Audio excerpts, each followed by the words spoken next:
Welcome back to deck support. Today we've got three decks lined up with various brackets. I believe we've got a spicy 3, we've got a spicy 3, we've got a spicy 3. So let's see if all of them are actually bracket 3 and see some synergies today.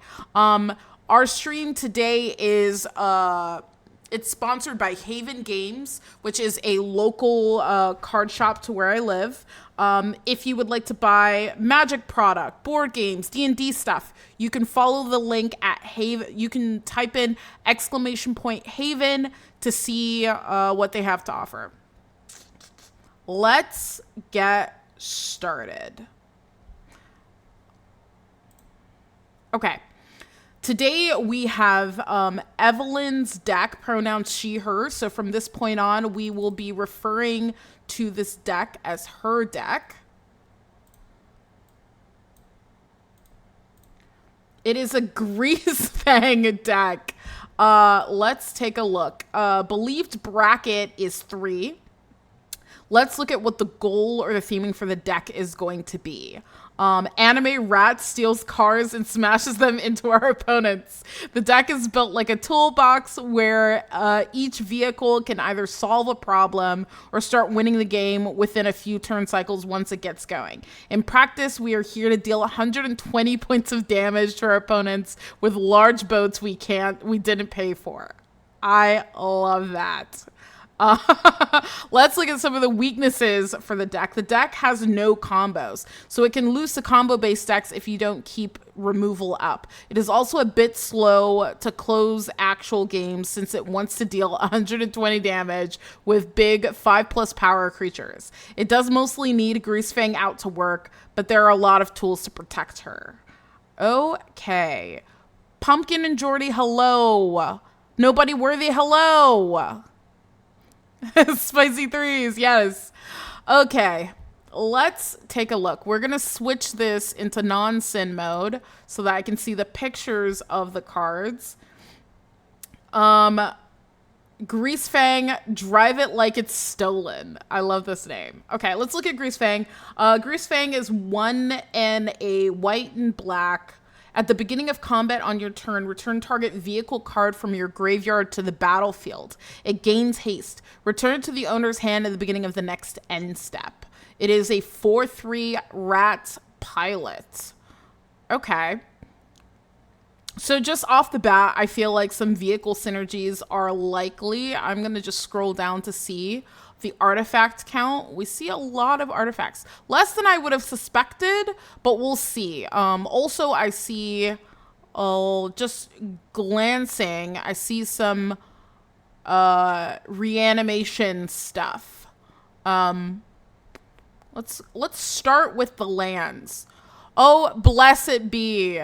A genius who puts in 40 lands. I love this. All right. I love when there is a strong mana base. I see people playing like 32 lands, and I'm like, you have to sell it to me. If you ever get mana screwed, trust me, it's the amount of lands you're running in your deck. You need to run more. And 40 is such a safe number, especially when she mentioned that her deck has like big fatties. So you want to guarantee your land drops. We'll look through as we get through the deck to see if there are other ways to ramp up through like... Warzov is not particularly good at like ramping. Black, let's see if there's a Cabal Coffers. Let's just take a quick look. Cabal. I don't see a Cabal Coffers. It's also a 2-color deck, so Cabal Coffers is not necessarily good. Okay, let's be more linear. Let's look at the Planeswalkers. Activated abilities of artifacts you control can't be activated. Until your next turn, one target non-creature artifact becomes an artifact creature with power and toughness equal to its converted mana cost. That's a good way to animate your vehicles without having to crew them. And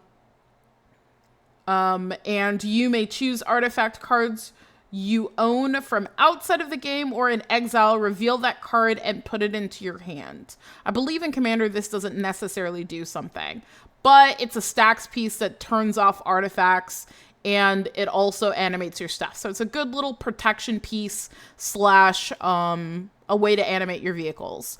Then we've got Liliana of the Veil.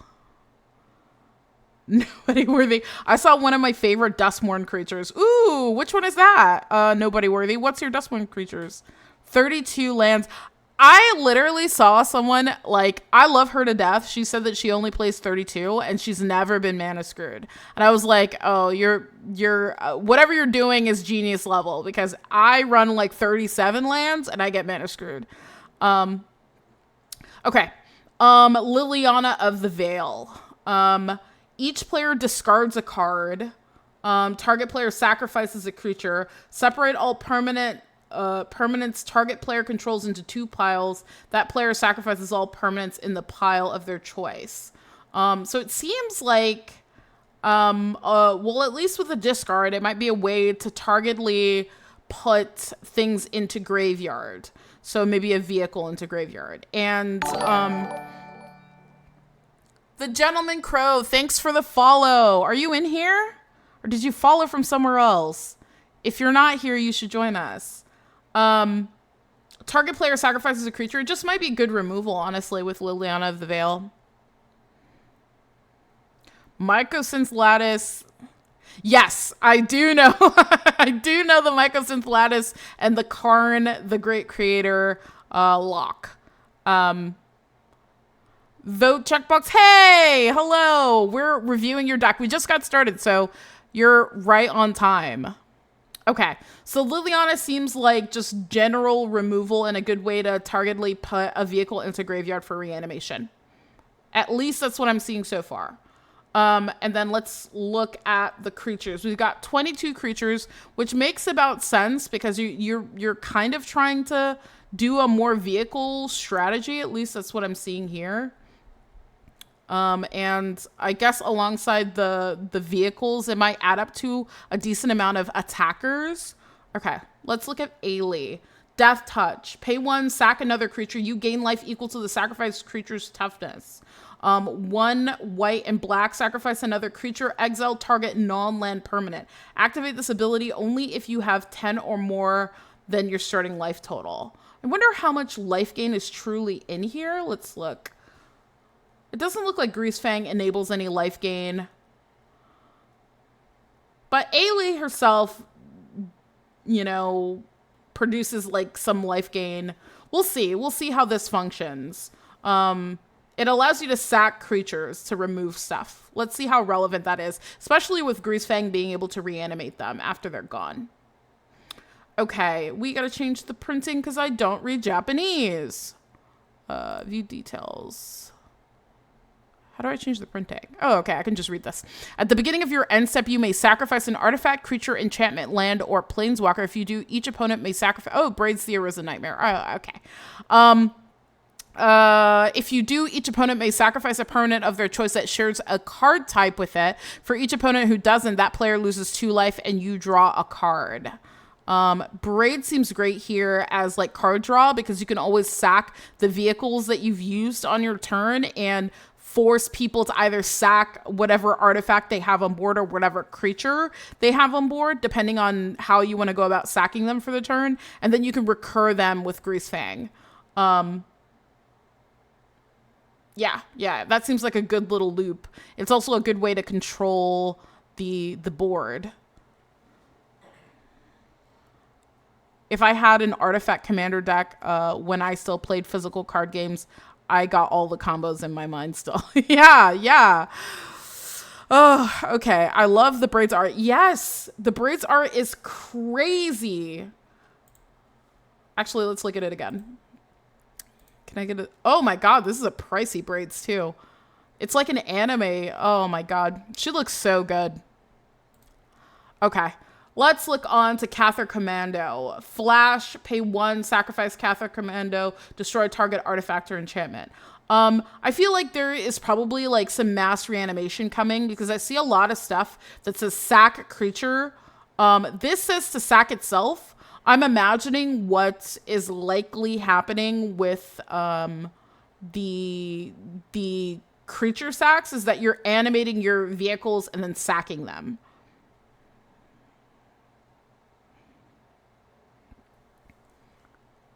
Lol, hey, now listen. I'm in the phase where I want to add video explainers to the primer. Oh, let's go look at the primer. Oh no, I clicked the wrong thing.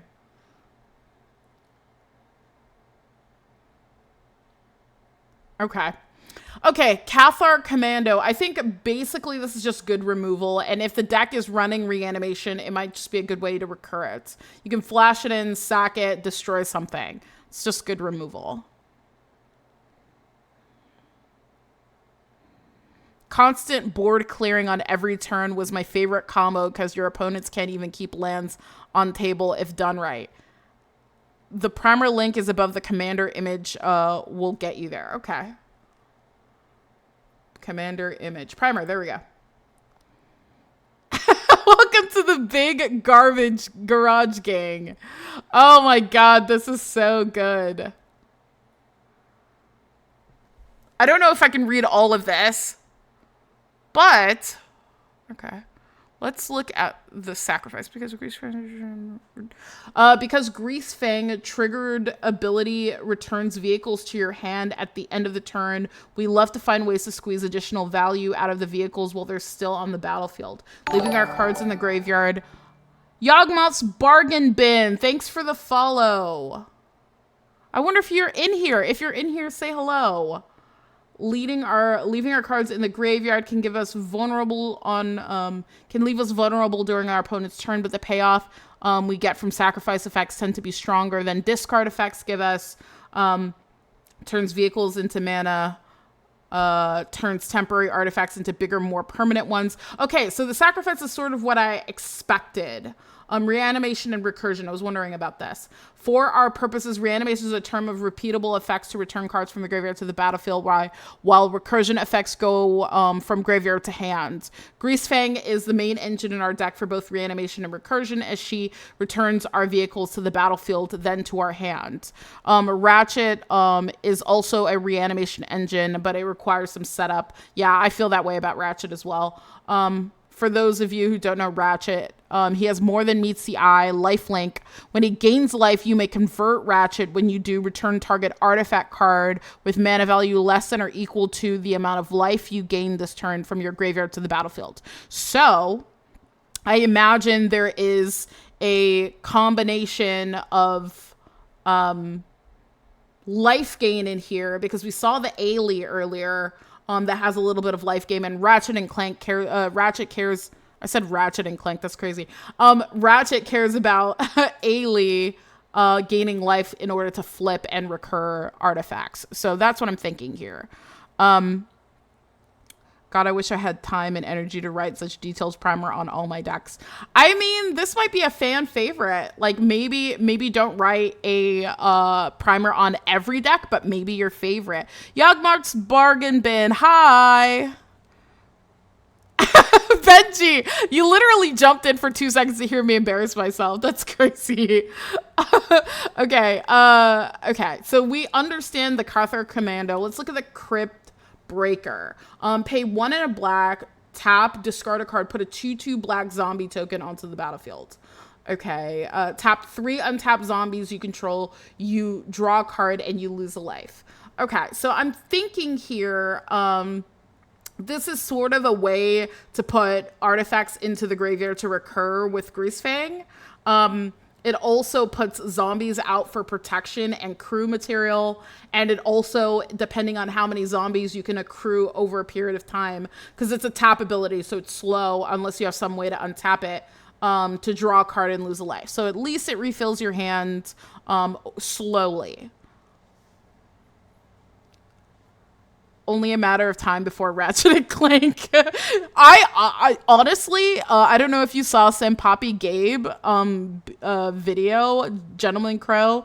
They were like talking about how they should do a PlayStation one, but it like Ratchet and Clank, Sly Cooper, all the old PlayStation, like, oh, what's the other one? I can't remember, but he named a bunch of them that they should do a PlayStation one of instead of like the ones that we got. Anyway, Cynical Loner. Cynical Loner can't be blocked by Glimmers. Survival. At the beginning of your second main phase, if Cynical Loner is tapped, you may search your library for a card and put it into your graveyard and then shuffle. Are you kidding me? That's an entomb that you can crew a vehicle to entomb something. And it's a card. It doesn't have to be a creature card. It's any card. That is actually really cool. And it can't be blocked. So, like, combat is also really, really... Oh, it can't be blocked by Glimmers. Okay. But at least you can crew with it and then entomb something every turn. That's really cool. Jak and Daxter. Yes, that's what it was. It was Jak and Daxter. Okay, let's look at Devout Witness. Discard a card from your hand, destroy target artifact or enchantment. So we're seeing a lot of discard synergy, right? Like, this is a really good way that whatever creature that you sort of have, you want to put the vehicles into grave multiple ways to recur them with Greasefang. And I feel like with Greasefang, you just get them in the beginning of combat. You don't even have to attack. And what you do is you get them back in your hand so you can discard them again. So you kind of have this kind of like daily loop to keep putting them back out. And Greasefang, is it only one? Yeah, it only targets one vehicle at a time. So you can't really go too crazy. Disciple of Bolas. When it enters the battlefield, sacrifice another creature. You gain X life and draw X cards where X is the creature's power. This is like really, really good because it's a draw engine. It's a life gain engine for Ratchet and Clank and Ailey. It also sacrifices a creature, so it puts a vehicle potentially into graveyard to recur with Greasefang. It's like a good little loop. Cather Commando and Cynical Loner are dating. Yes, Cynical Loner for spaceships. Yes. They're so incredibly good. Oh my God. You know what I just realized? It says any card. You can go get a land. You could get a Vendo. And then every turn you can station it. Oh my God, Benji. That is a good point. Okay, Disciple of Grizzlebrand. Pay 1, sack a creature, you gain life equal to the creature's toughness. Okay, so we've got a sack engine, we've got life gain. This just seems in line with what we're trying to do. Like a low-key life gain synergy. Esper Sentinel is just good. It's just card draw. I don't see a way to buff it. So it's just standard card draw, which is still good. It's also an artifact creature, which I haven't seen any yet. But if there's like artifact creature synergies, then it'll protect or help Esper Sentinel. Okay. Hotshot Mechanic. Hotshot Mechanic crews vehicles those power with 2 greater. It's a 1-drop that crews 4. I think that's excellent, right? Especially how quickly can we get Greasefang out? Turn 2? Turn 1 Soul Ring, turn 2 Greasefang. Okay, Hotshot Mechanic is really good for crewing. It's also an artifact creature. And then Emotac, right? Emotac, right? The Stormlord.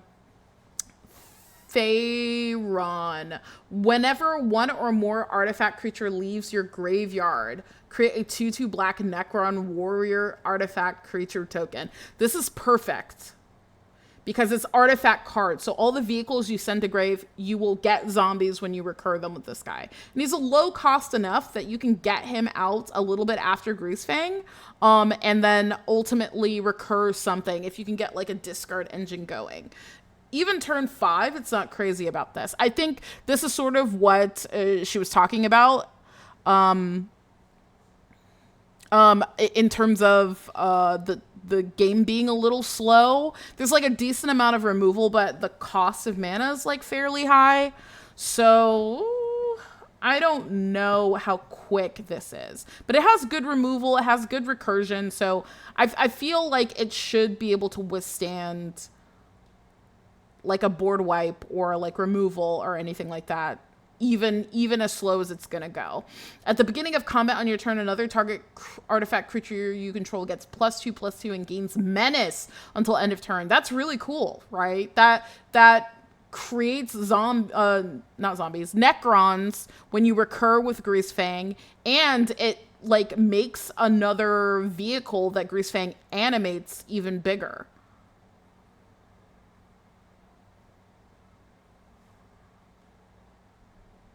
Wait a second. At the beginning of combat on your turn, return target vehicle card from your graveyard to the battlefield. It gains haste. Return it to the owner's hand at the beginning of the next end step. It doesn't animate it. It just... Evelyn, I feel like you're in the chat. Does it animate it? Or do you still have to crew it to attack with the one that Greasefang puts out? I need to know this. Oh, hey, Taco Tony. Welcome to the chat. Interface Ace. I'll keep an eye on chat whenever you get around to it, Evelyn. Okay. Interface Ace. When this creature saddles, mounts, or crews vehicles along using its toughness rather than its power. When this creature becomes tapped during your turn, untap it. This ability triggers only once each turn. Oh, so like... It's like Redwood level, I think. LV is now following. Thank you for the follow.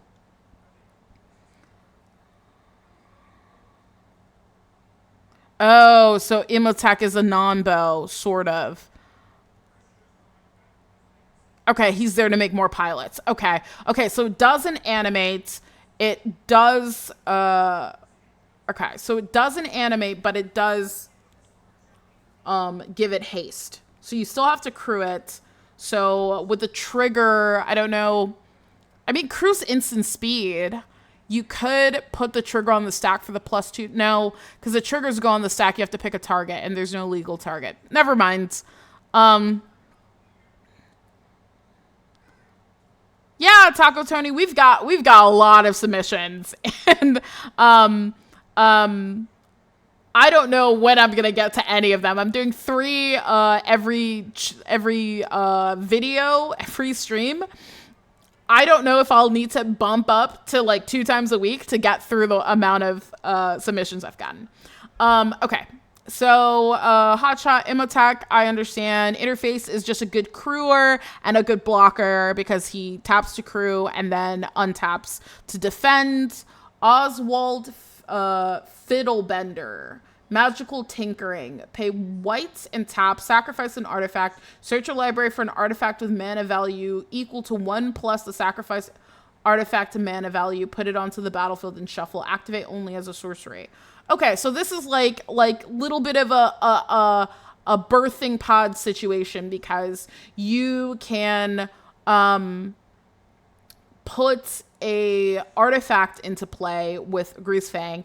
Then when you're done attacking or whatever you plan on doing with that artifact, you can sack it, go get another one, and then reanimate it again with Greasefang on the next turn. So it's kind of like a little bit of a loop to put more artifacts onto your board. Yeah, I think this is really cool. It makes a lot of sense.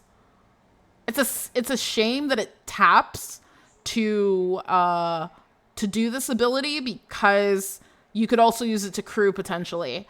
Okay. Priest of Yawgmoth. Ooh, we got to see the Oracle text. Sacrifice an artifact. Add an amount of black equal to the sacrifice artifact's mana value.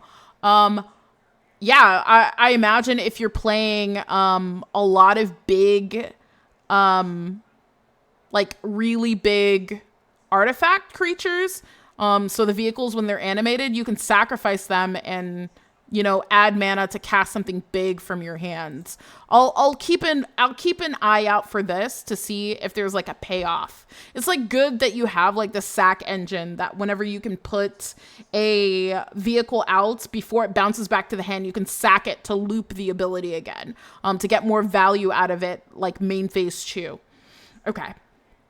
Putrid Imp. Discard a card. Putrid Imp gains flying. As long as 7 or more cards are in your graveyard, Putrid Imp gets +1/+1. It can't block. For the most part, I've seen this card. It's used as a discard outlet. It's just to make sure that you can put something into the graveyard. It's just a good way to do it. We've already talked about Ratchet, but we haven't talked about his other side. He has lifelink, and whenever one or more non-token artifacts you control are put into a graveyard from battle, convert Ratchet. This ability triggers only once each turn. So basically, you can gain life, return target artifact mana value less than or equal to the amount of life you gained from the graveyard to the battlefield tapped. Then, if you sack it to any of these abilities that Evelyn's put in here, Noxbrand, thanks for the follow. And Jason Ashcraft, welcome to the chat. Okay, so whenever something does eventually get sacked, Ratchet will flip back over to give you another shot at reanimating something. So life gain is like pretty essential for Ratchet. I love Ratchet, by the way. I think it's such an incredible card. I like sincerely think about building like a mono white Ratchet deck. Yeah. I'm a big fan. Okay. We are going to look at the Oracle tags for this. Sacrifice a black or artifact creature. Add an amount of black equal to the sacrificed creature's cost. Okay, so this is similar to Priest of Yawgmoth. I guess I'm trying to figure out what the payoff for this is. It's like really good because your creature is gonna get bounced back to your hand. You get to get the vehicle, you can crew it, turn it into a creature, sack it for mana, and then hopefully use it for something. I guess my question is, I'm wondering what that something is as of right now. I gotta wait until I see the vehicles to really understand. But as of right now, it looks like there's like really good draw, life gain, sack, and crew ability amongst your creatures. Stern Constable, discard a card, tap target creature.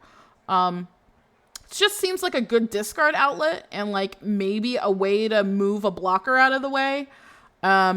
Speed Demon, start your engines, Flying Trample. At the beginning of your end step, you draw X cards and lose X life, where X is your speed. This can be really, really cool, even if you get your speed to 1. Like, when it enters your speed is 1, this is like end step, draw a card, lose a life. This card is incredible. It also has Flying and Trample, so it can just guarantee damage in the air. It's a good way to, like, draw some cards, especially in the late game. Yeah. Vile Entomber, Death Touch. When it enters the battlefield, search your library for a card and put it in your graveyard, then shuffle. This is excellent with like reanimator strategies to just get stuff into your graveyard. Okay. Weathered Wayfarer, white and tap, search your library for a land, reveal it, put it into your hand, then shuffle. Activate only if an opponent controls more lands than you. I guess this is the ramp. I'm trying to think of, is it called Keeper of the Accord? Let's look.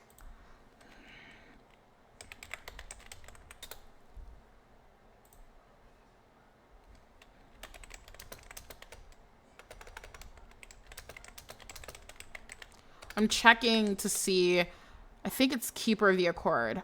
At the beginning of each opponent's end step, if that player controls more creatures than you, create a 1/1 white soldier creature token. At the beginning of each opponent's end step, if that player controls more lands than you, you may search your library for a basic plains card and put it onto the battlefield tapped, and then shuffle. I think that actually might do more for you than this Weathered Wayfarer. I know that it's 1 mana and it's a 1-drop and it kind of ramps you early on. I feel like Noxbrand, thanks for the subscription. I don't know if Weathered Wayfarer is actually it's cheaper. I'm just saying maybe this guy, maybe this Keeper of the Accord, depending on your mana curve and all that stuff, it gives you soldiers which you can crew with. It gives you planes, which is half your color identity, and it does it each opponent's end step. So you can ramp a lot if you're behind. Especially if you are playing against like people ramping way ahead of you. Okay. Witch Enchanter. I just love this card. It's a land. It also destroys an artifact or enchantment. It's just good. Okay, let's look at sorceries. This is a discard or sack a creature outlet that destroys a creature or a planeswalker. This is something really good for like how the vehicles kind of function throughout the deck, as being like fodder for like sack effects or discard effects. Yeah, this is really good because it can put a vehicle in grave that you want to reanimate. It also can sack a vehicle that you already have out and you need to do something with before it bounces back to hand. Okay. I'm glad that you like the Keeper. Imhotep is interesting too, because every time you loop with Greasefang, you get a 2/2 Necron. That's also really good too. The Keeper, depending on the rest of the deck, it might be a better slot, but Keeper definitely ramps you a lot better. Okay. Final parting. Search your library for 2 cards, put one in your hand and the other in your graveyard, shuffle your library. This is great because it's a tutor plus an entomb, which is just basically a tutor in a graveyard deck. You can put like your craziest creature in graveyard and then put the craziest thing that you need in hand, and then you can use Greasefang to put that vehicle onto the battlefield if you want.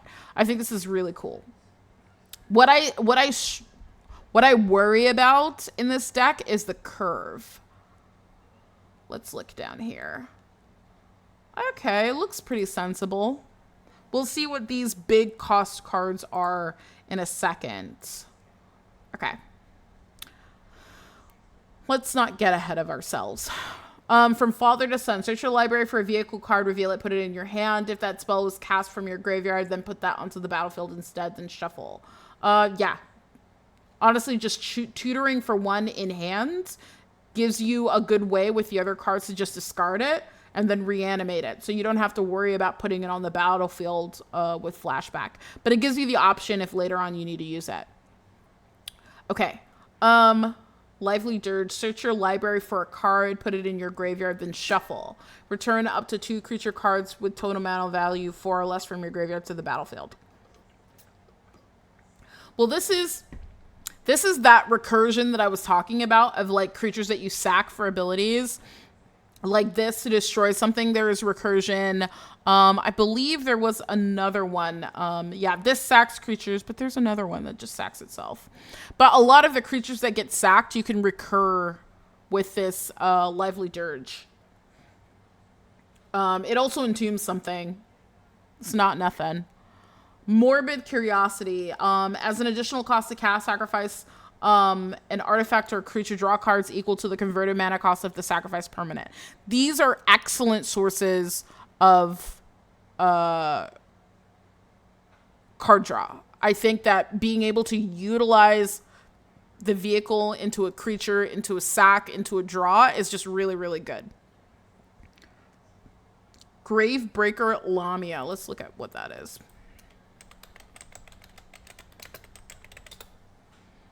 Okay. When this card enters, search your library for a card, put it in your graveyard, then shuffle. Spells from your graveyard cost 1 less to cast.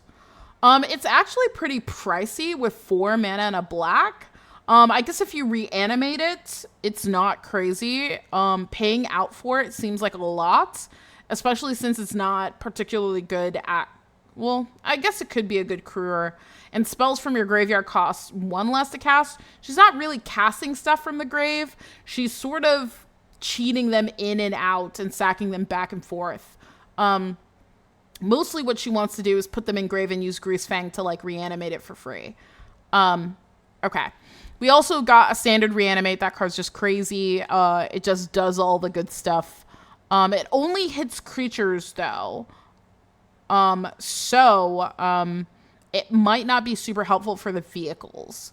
The other creatures, it might be useful if you lose like an Esper when you really need one, or the Cynical Loner if you need to tutor for some stuff. Tune up, return target artifact from the graveyard to the battlefield. If it's a vehicle, it becomes an artifact creature. I love this card because it does not say until end of turn. You get to animate one of your vehicles and it just becomes animated forever. Imagine this with Parhelion. You don't have to crew Parhelion. You just have a Parhelion. You discard it to an ability and then you animate it with Tune Up. It's just so good. Unearth. Return target creature with mana value 3 or less from your graveyard to the battlefield. A lot of the creatures you would return would meet this criteria. So a lot of your engine-y pieces are very recurable with this. Unmarked Grave. Search your library for a non-legendary card. Put that card into your graveyard, then shuffle. Another really good way to put stuff in grave. Bitter Triumph. Yeah, this is another way to discard a card to destroy something. And it's instant speed, so it can give yourself a little leeway in terms of removing, unlike Bone Shards, which is a sorcery. Corrupted Conviction. Sacrifice a creature, draw 2 cards. This is like perfect. If you have your vehicle, you've crewed it, it's done its damage, and then you're like, I'm not sure what I really need right now, but I would love 2 cards. You can use this to like sack your crewed vehicle and draw cards. And also you can sack just about anything because a lot of this deck recurs from graveyard. So honestly, you can sack anything, not just your vehicles. Enlightened Tutor obviously is going to be used to look for artifacts that will break the game for you, right? Like big ones. The same thing with Entomb. And let's see what this card is. Oh, Get Lost is just good removal. Yeah, it's just good removal. Malakir Rebirth for like in a situation where you want to protect Greasefang, someone's trying to remove Greasefang before combat, you can Malakir Rebirth her and bring her back. Reckoner's Bargain. As an additional cost to cast, sacrifice an artifact or creature. You gain life equal to the sacrifice permanent's mana value, then draw 2 cards. That's actually crazy. I've not seen this card before.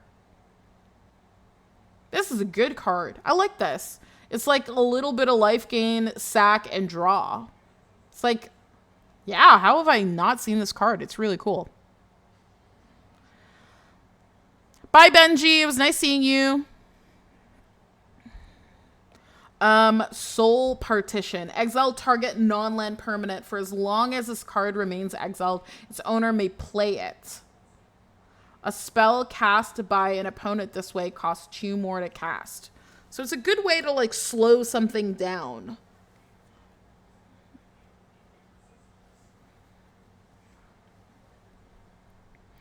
Okay, let's look at the artifacts. This is what I was most excited for.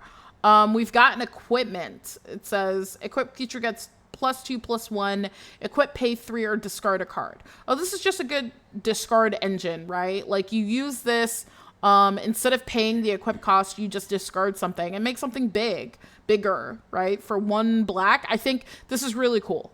It's a good discard engine. Collector's Vault, pay 2, tap, draw a card, then discard a card, create a treasure token. It draws you a card, discards an artifact that you want, and ramps you. This is perfect for what this deck wants. Demonic Junker, affinity for artifacts. When this vehicle enters, for each player, destroy up to 1 target creature that player controls. If a creature you controlled was destroyed this way, put 2 1/1 counters on this vehicle.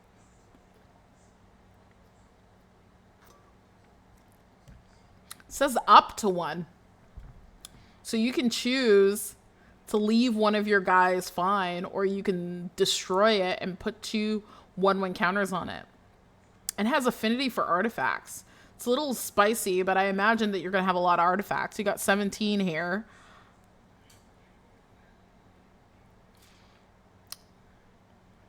Yeah.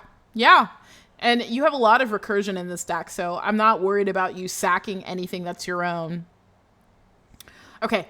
Knight Paladin. Trample. When Knight Paladin enters the battlefield, it deals 4 damage to each opponent. Crew 1. Oh, I love this. Discard Knight Paladin. Reanimate it with Grease Fang, give it haste, crew with literally anything, and it's a 6/6 trampler that bounces back to your hand that you can discard again. Yeah, this is crazy. This is really good. Nautiloid Ship. When Nautiloid enters the battlefield, exile target player's graveyard. When Nautiloid Ship deals combat damage to a player, you may put a creature card exiled with Nautiloid Ship onto the battlefield under your control. This would be such a blowout to a graveyard deck. If I was playing Quorum and you did this to me, I would be so blown out because you would put something huge like Galta, Primal, what is it? Voice of Hunger? No, that's Vorinclex. Either way, put something crazy big out. That's actually really cool. It also gives you just stuff from the graveyard. It also exiles a graveyard, and it gives you an attack trigger. So essentially what you'll do is discard Nautiloid Ship with any of your discard abilities, and then reanimate it with Grease Fang. The crew 3 is not too steep. And then you attack with flying. It's good damage. Parhelion. Flying, first strike, vigilance. Oh man, if you could tune up this guy. If you discard it to one of your discard effects and then use tune up, and then when it attacks, it just is a 5/5 flyer, first strike, vigilance, and it makes 2 4/4 flying angel tokens with flying and vigilance that are attacking.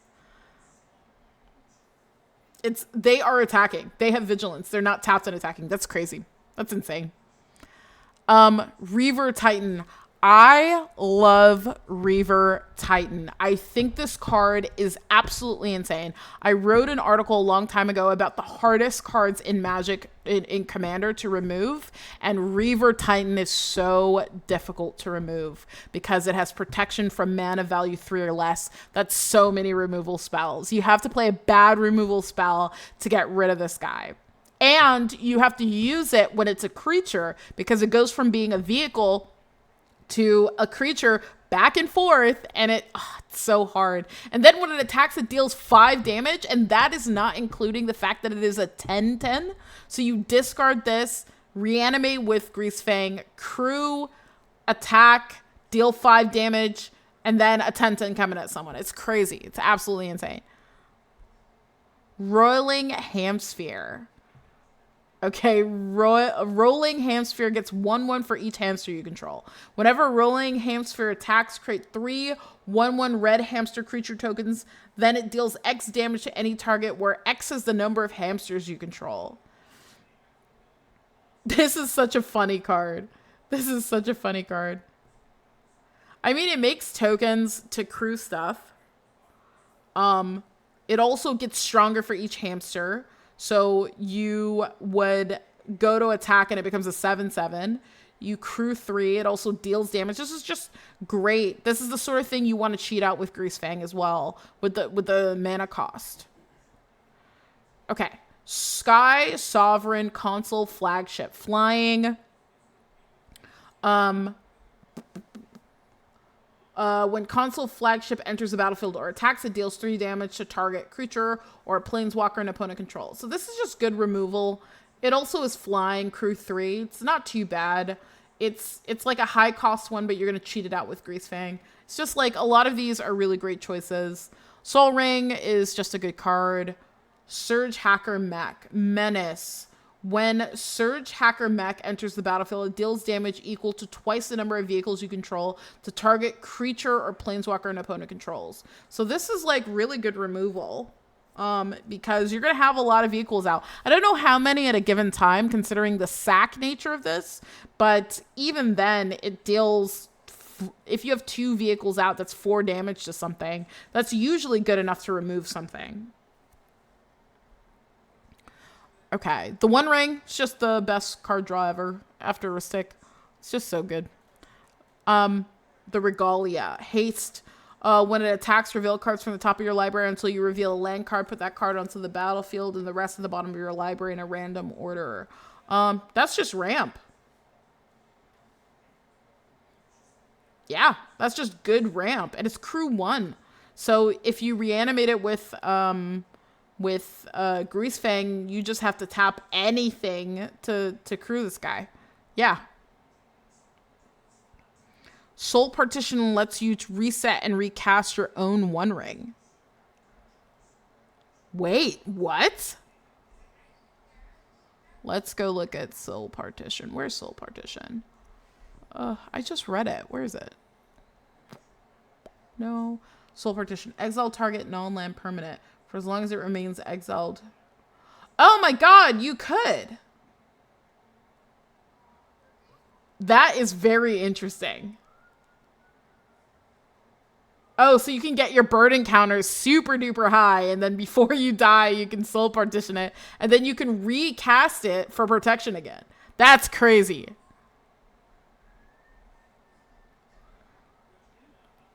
Okay. Let's keep looking. The Regalia, the Underworld Cookbook. Discard a card, create a food token, pay 4, tap and sacrifice Underworld Cookbook, return target creature from your graveyard to your hand. Okay, so it's recursion and it's a discard outlet. Food token's also life gain for Ratchet. Yeah, this all seems good. It's also a 1-drop. And it also counts to affinity for, I don't remember which creature you had. You had one thing that had an affinity for artifacts. I don't remember what it was, but what was it? There we go. Demonic Junker. Okay. Thunderhawk. Yeah. Thunderhawk Gunship. When Thunderhawk Gunship enters the battlefield, create 2/2 white Astartes warrior creature tokens with vigilance. Whenever Thunderhawk Gunship attacks, attacking creatures you control gain flying until end of turn. Oh, I love this. Because every time you reanimate this with Grease Fang, so you plop it out with a Grease Fang trigger, you get 2 Astartes, you swing with it with flying, you crew with one of the Astartes warriors, right? You attack. Everything else that you have has flying now, and then it's a 6/6 flyer, and then before it, goes back to your hand, you sack it to an ability so you can do it all over again. The same thing with Rolling Hamsphere. I feel like these are the kind of things that you want to sack in your second main and then just reuse with Grease Fang. Thunderhawk, Unlicensed Hearse. It's a vehicle, tap to exile up to 2 target cards from a single graveyard. Unlicensed Hearse power and toughness are equal to the number of cards exiled with it.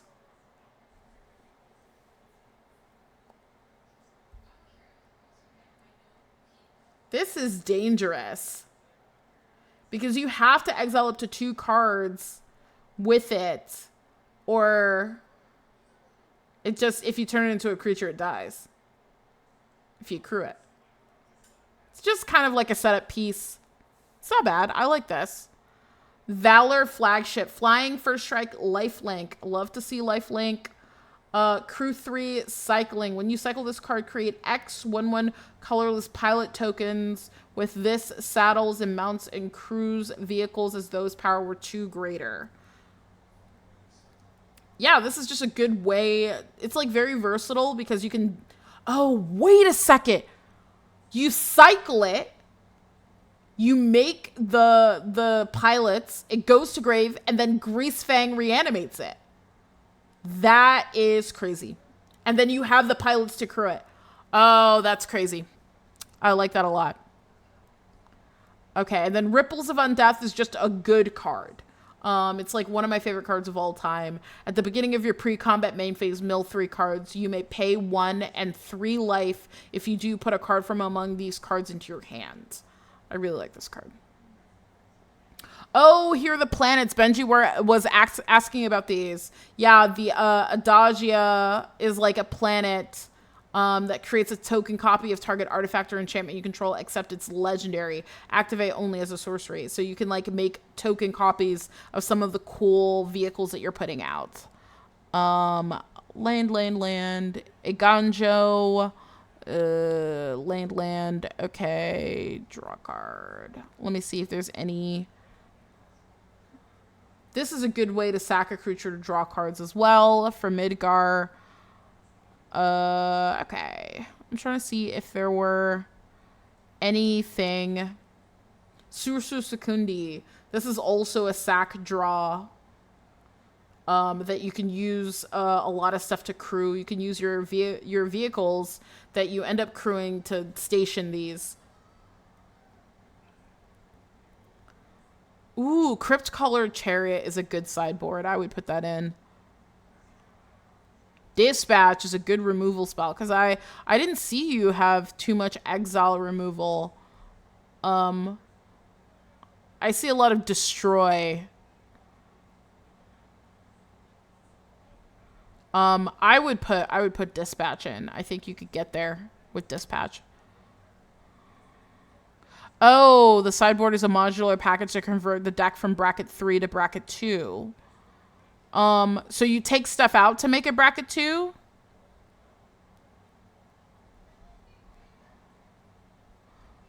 Let's go back to the primer for a little bit to just take a look. Okay.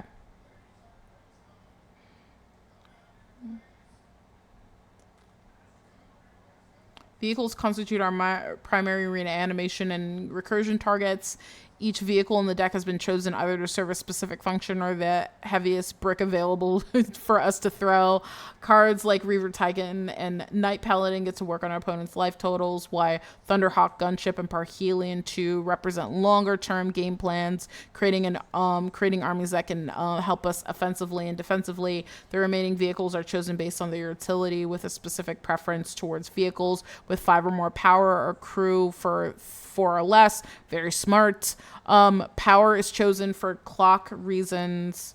We are here to do lots of combat damage after all. While crew cost is chosen so that Greasefang can pilot every vehicle in the deck by herself. Very smart.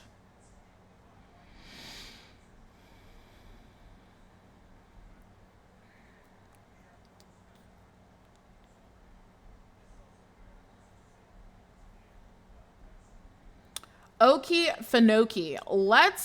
Let's go back. Oh, okay.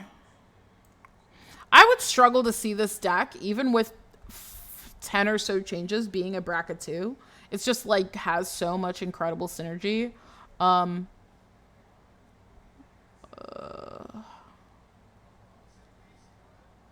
think that if it was a bracket 3, it would be. I think that as it is, I would have to see how it plays. I think from here, I think that it is a bracket 3. I think you're absolutely correct. I think that it has a lot of synergy, but it's very slow. I think that the recursions are limited to once a turn. If you put something like a Sharonic Resonator or a Lithoform engine in here, they're both artifacts, what you can use to double trigger Greasefang. So that you can put more than one vehicle out per turn. I don't know if that affects your kind of engine here with like the discard sack, but at least it would get you to a little more power on a certain turn. And I don't know how readily you keep the vehicles because Greasefang bounced them, and it looks like your deck wants to sack them for like card draw, removal, or different things like that. So usually I'm like, I guess my question is, how readily does your board get wide outside of tokens? Because I see the pilots, I see the angels, I see the Astartes warriors, I see all these like token creations, and I'm like, does that carry you? Because I'm trying to figure out how you deal the majority of your damage through a lot of effects. So I think that it definitely seems a little too slow for bracket 4, but I think that it is like very solidly a 3. Maybe on the weaker side of 3, which is why I think you would say that you can remove a couple of cards and push it to bracket 2. I just say that I usually, as a rule of thumb, feel like if you construct a deck with any amount of synergy on your own, it probably isn't a bracket 2. I think usually we synergize a lot better than bracket 2 in terms of cards and accessibility and print value. We usually are putting better cards in our deck than a precon. Smarter cards in our decks than a precon. So usually I hesitate to say anything constructed is a bracket 2, but like for here, I think that this is definitely a 3. I think you got it right in the head. Okie Finoki. Let's look at the bracket decision. I think we are healthily at an upgraded. No mass land denial, no chaining extra turns, late game 2 card infinites, not really any infinites, 3 game changers. I saw 1 ring. I think that was the only thing. Let me just look really quick. Oh, Enlightened Tutor and Ancient Tomb are also in here. And then there's a lot of, they put Entomb in here as an additional tutor. Let me go back to this page to just look at what it says here. Enlightened Tutor, Entomb, Unmarked Grave, Final Partings, Volentumer, Oswald. All of these are graveyard tutors. So, yeah, I think it solidly falls into bracket 3.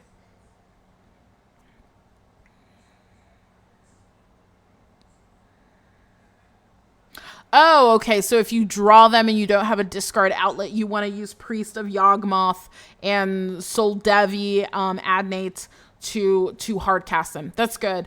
A lot of them produce black. A lot of your big ones, there are a lot of your big ones are capable of doing that. I guess like Parhelion stands out and Valor Flagship as being like massive white pips. But most of the other ones, you're absolutely right. You can hard cast them with the ability, right? Like you can sack one that has been animated that's going to bounce back, send it back to grave, and then cast another one out of your hand. That's actually really smart. It's really cool. Okie dokie. Let's move on to the next deck. Next up, we have the Bloodrick guy. Cole. Let's look at pronouns he, him. So from now on, we'll be referring to the deck as his deck. It is called Vampiric Vengeance Blade of Avacyn. That's a really cool name. The believed bracket is 3. Explain what the goal or theming of your deck is. Yeah, Evelyn, no problem. And feel free to submit another deck in the future. I would love to review it. I love the synergies of your deck. Okay, let's look at Cole's deck.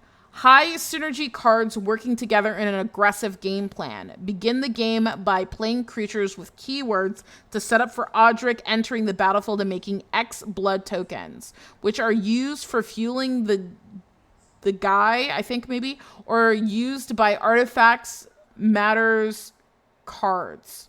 Then work my way up to casting more impactful creatures or reanimating them while dealing non-combat damage to my opponents. Okay, I think I understand. Weakness of the deck. Typical Boros weakness. Lack of decent and consistent draw engines, which leads to not having access to impactful interaction that could save my board, and high chances of having low card count in hand due to blood token reliance. Okay. Sometimes this is an acceptable feature. Odric is a vanilla 3/3. Okay. Let's take a look. Odric, Blood Cursed. When Odric Cursed, actually, let's take it out of sin mode. Let's put it in visual spoilers only. Cole, are you in the chat? If you are, say hello, because we're going over your deck. Okay. Odric Blood Cursed is 1 in Boros, a legendary creature, vampire soldier. When Odric Blood Cursed enters the battlefield, create X blood tokens, where X is the number of abilities among flying, first strike, double strike, death touch, haste, hexproof, indestructible, lifelink, menace, reach, trample, and vigilance found among creatures you control. He is a 3/3.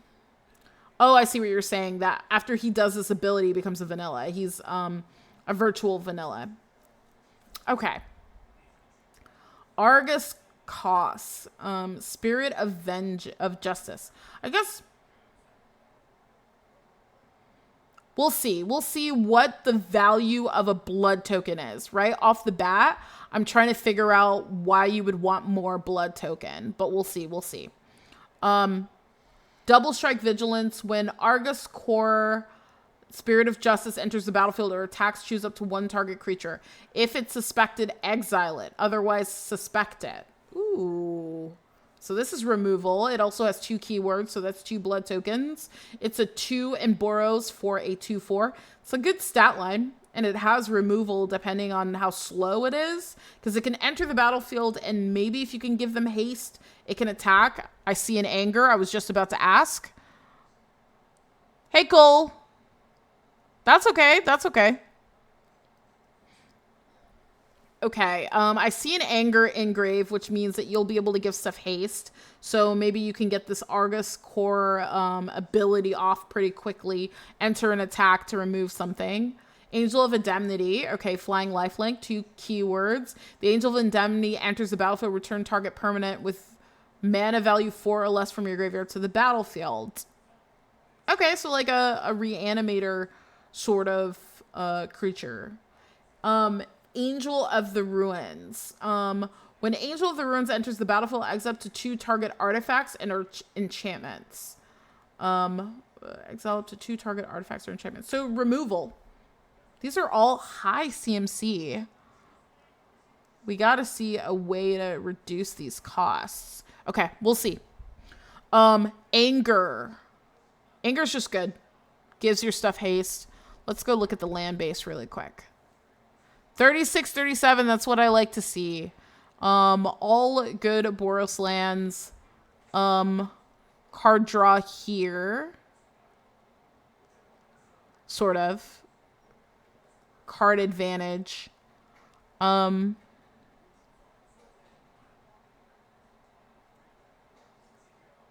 This is also card advantage. Okay. Yeah, the lands look good. Okay. Aurelia, Flying Vigilance Haste. Whenever a player attacks with 3 or more creatures, you draw a card. Whenever a player attacks with 5 or more creatures, Aurelia deals 5 damage to each of your opponents and gains 3 life. This has 3 keywords, so that's 3 blood token. It also is just like good combat tricks. It's just overall good. If you're going for a Christo Scoob, thanks for the follow. Yeah, it's just good. It has haste, flying, vigilance. It's just like a good attacker, and it can deal some damage if you get more aggro with your strategy. Aya of Alexandria. Menace lifelink. Whenever a historic creature you control deals combat damage to a player, create a 1/1 black assassin creature token with Menace.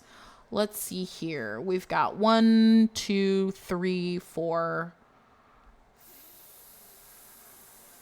5, 6, 7, 8, 9, 10, 11, 12, 13, 14, because this is Saga. 15. So 15, that'll trigger this. That's good. It's also got 2 keywords. So it's 2 blood token. It's also a 4/3 for 4 with Menace and Lifelink. It's just a good attacker. And what I'm seeing here is, like, I haven't figured out exactly what's the benefit of the blood tokens as of now.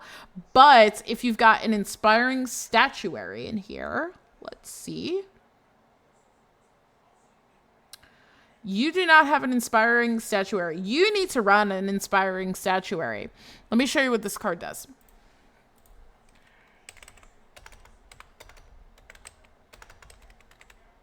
If I could just type.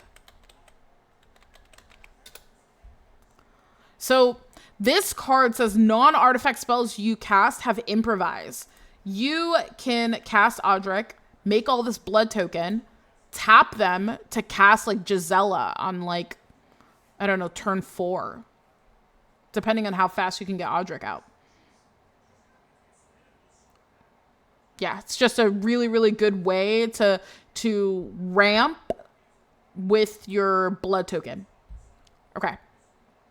Broadside Bombardier, Menace Haste, 2 keywords. Both sacrifice another creature or artifact.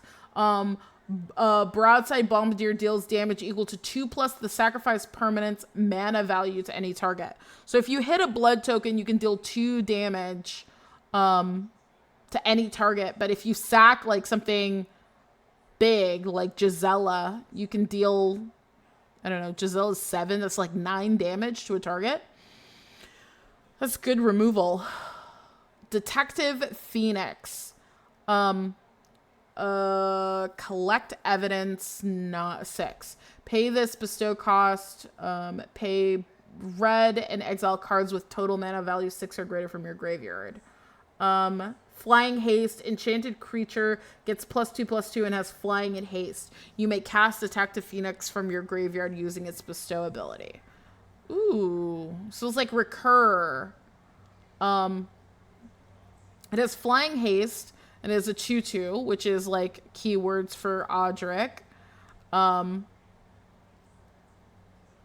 And if it dies, you can recur it. You can bestow it. Okay. Gisela, Blade of Goldenite, flying first strike. If a source would deal damage to an opponent or permanent, well, Gisela's just crazy. If a source would deal damage to an opponent, that source deals double that damage to that player or permanent instead. If a source would deal damage to you or a permanent you control, prevent half of that rounded up, which means ping damage does nothing. Gisela's just crazy. It's just really cool to see all the damage dealers out here, and Gisela just being able to boost stuff like Broadside Bombardier, or like any of the combat hasters here for double damage. Iroas, God of Victory, indestructible as long as your devotion to red and white is less than 7. Iroas is another creature. Creatures you control can't be blocked except by 2 or more creatures. Prevent all damage that will be dealt to attacking creatures you control. This is like perfect for the like sort of aggro combat strategy that I'm seeing here. Avora, Insatiable Air, trample when she enters or leaves the whenever it deals combat damage to a player. When it enters or deals combat damage to a player, create a blood token. Whenever you discard a card, put a 1/1 counter on it. This is great with the amount of blood tokens that Odric is going to make, and the amount of blood token that Evora will create. Jor Kadim.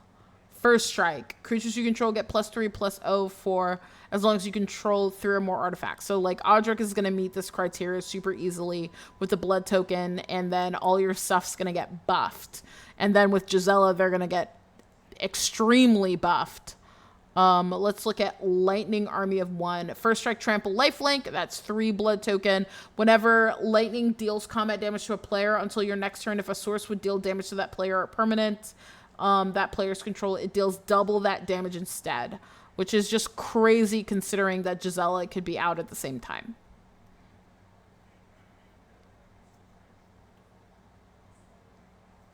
Yeah, that's so crazy.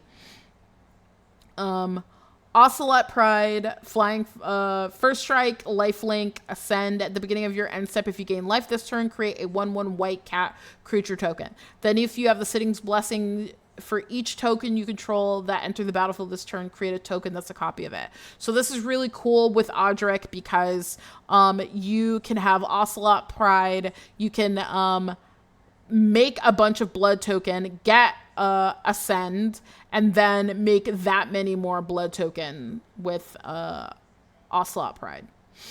Ornithopter of Paradise. This is just good ramp. And on top of that, it's a historic spell for what Aya's trying to do. even though it's a 0/2, so it doesn't deal damage. But if you've got Jor Kadim out, it's a 3/2. Professional Facebreaker. It's just damage dealing, make treasures ramp, and it gives you card advantage if you sack a treasure. Rabbit Battery, haste, equipped creature gets +1/+1 and it has haste. Reconfigure. This can give something haste, can give something a +1/+1. It can also get damage in for Jor Kadim and Aya and make those black assassin tokens. Hey Cole.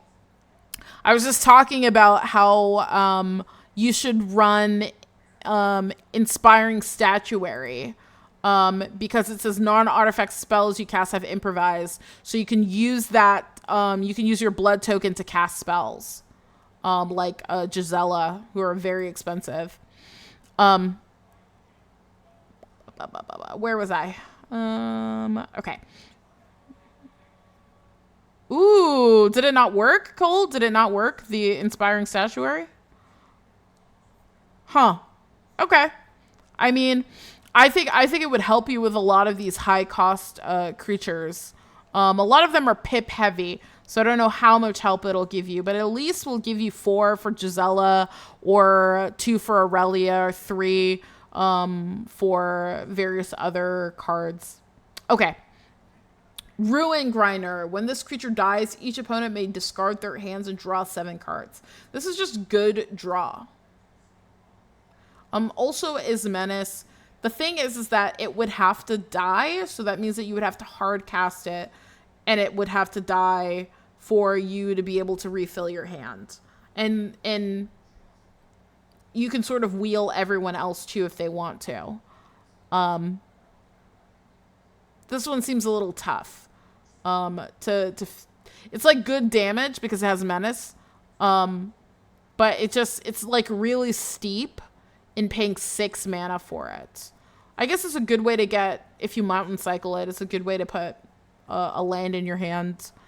Senu, Keen-Eyed Protector, Flying Vigilance, exile Senu. You gain 2 life and scry 2. Whenever a legendary creature you control attacks and isn't blocked, if Senu is exiled, put it onto the battlefield attacking. Interesting. I have very rarely seen a card that comes back from exile. So you can gain 2 life and scry, and then you can like bring it back. You have a lot of legendary creatures here. But it has to not be blocked for Senu to come in.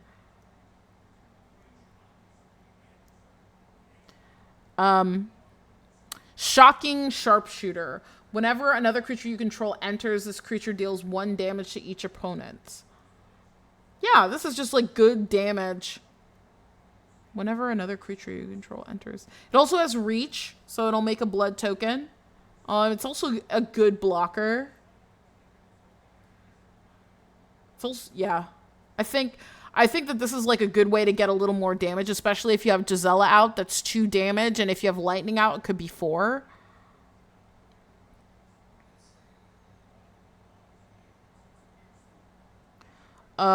Angel of Ruins that were added based off of Rebel Lily's video for the mountain plane cycling and keyword. I don't believe it triggers for Audric though, because he has very specific keywords that he talks about.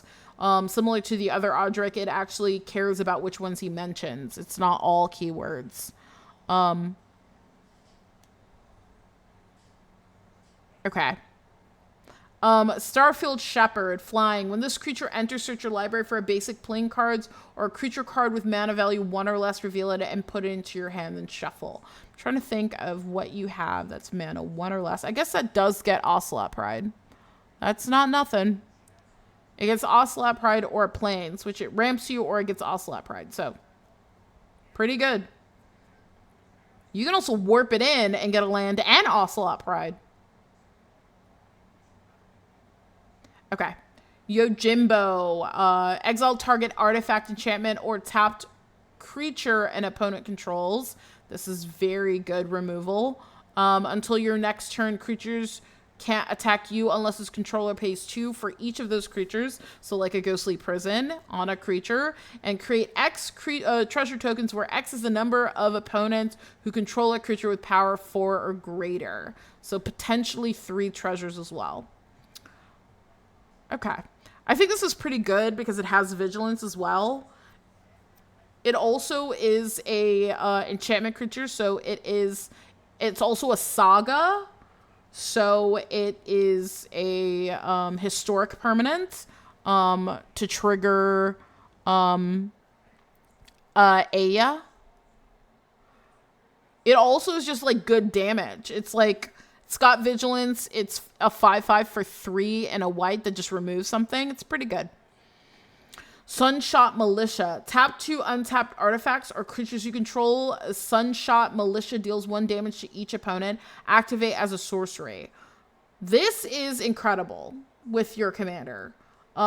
This is sort of your ping damage guarantee, because you're going to put a lot of blood tokens out. I don't see a lot of ways to flicker him, but if you wait until the right moment, you could potentially put like 5 or 6 tokens out, and then with Ocelot Pride, you can put double that. And then you can tap 2 to deal 1 damage. And you just can keep doing that every turn as long as the Sunshot Militia stays alive. Cole, what do you mean by the rabbit battery? And rabbit battery.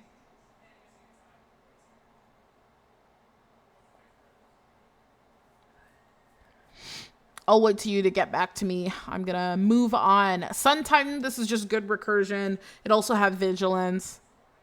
1 MV permanent. Oh, yes, you can also get rabbit battery along with Ocelot Pride. Correct. Sun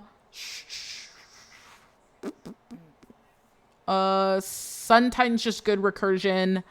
Swiftblade Vindicator, double strike, vigilance, trample. This is like a really good early turn creature you can put out so that you can do your ability with Audric earlier. And Thalia is just like good stacks protection to slow people down. Make sure their creatures enter tap so you can get in for a little more damage. Whiffwalker Ardent. Whenever another creature or artifact you control enters, this creature deals 1 damage to each opponent. This is like really good ping for a turn that you know. You can warp this in for 1 red and then cast Audric and then just put a bunch of artifacts in and then deal a bunch of damage.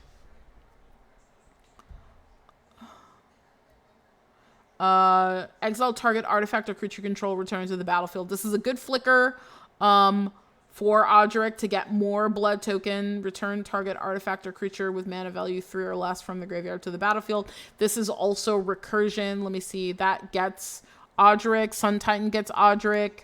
Against all odds gets Audric. Blasphemous Act is just a good board wipe. Explosive Getaway. Exile 1 target artifact or creature, return it to the battlefield under its owner's control at the beginning of the next end step. So that is just a blink ability. That's not crazy. It gets Audric in again for another ability, and then it also deals damage. Faithless Looting is just card. It's not card advantage, but it's card filtering. In case your hand is sort of dead and you have a lot of lands and you want some other things to do.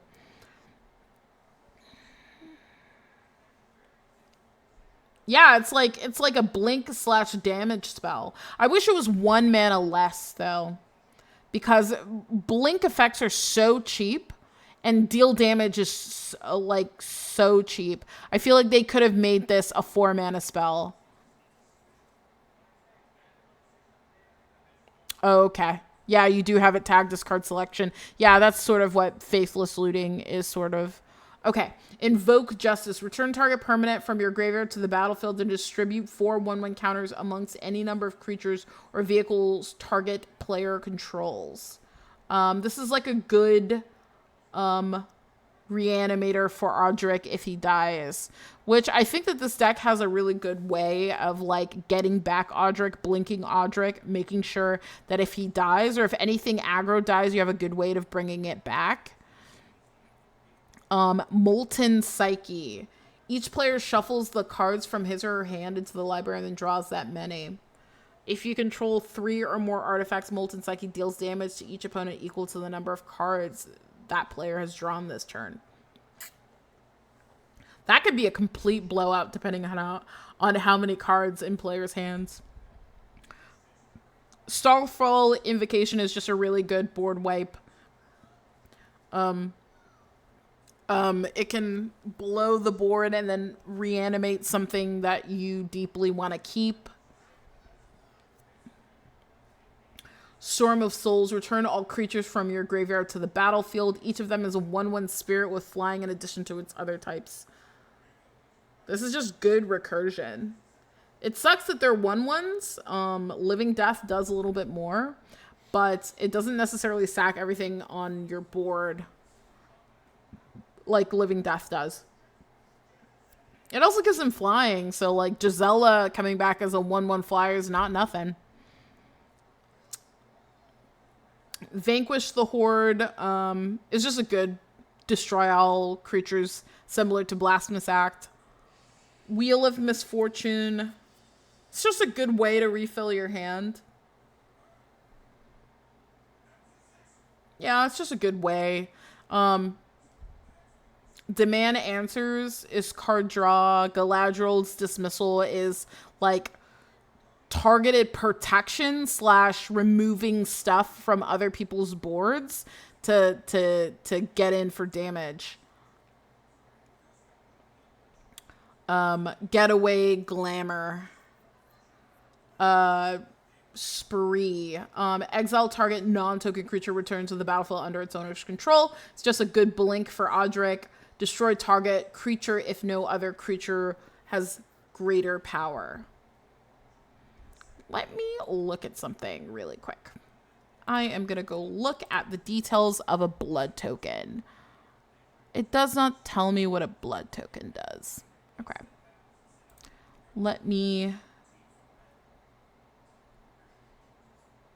There's a creature in here that makes a blood token. Let me see if... Here we go. Pay 1, tap, discard a card, sacrifice this token, draw a card. Okay. Was just checking something. Okay.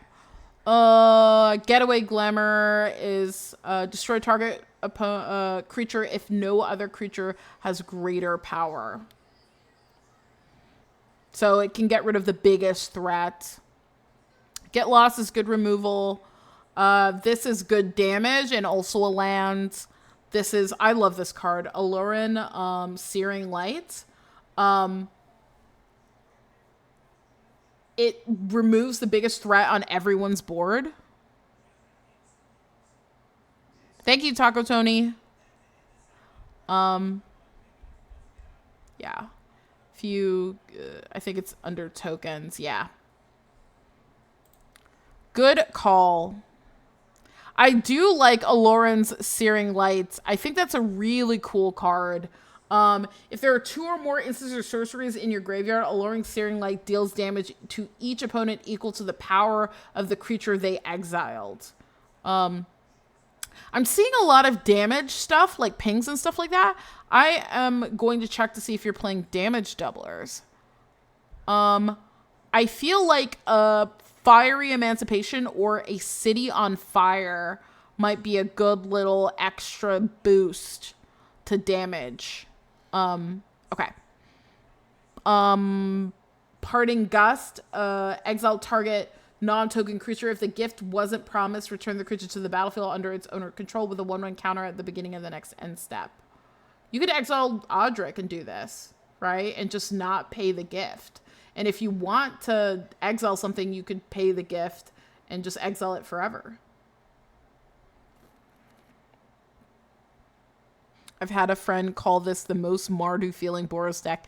It does feel like a Mardu deck because it has like recursion and like graveyard synergy, even though it has no black. Okay. Path to Exile is just good. Untimely Malfunction is like a budget deflecting SWAT. It also can make stuff not block, which is good. It also destroys the target artifact. It has a lot of versatility.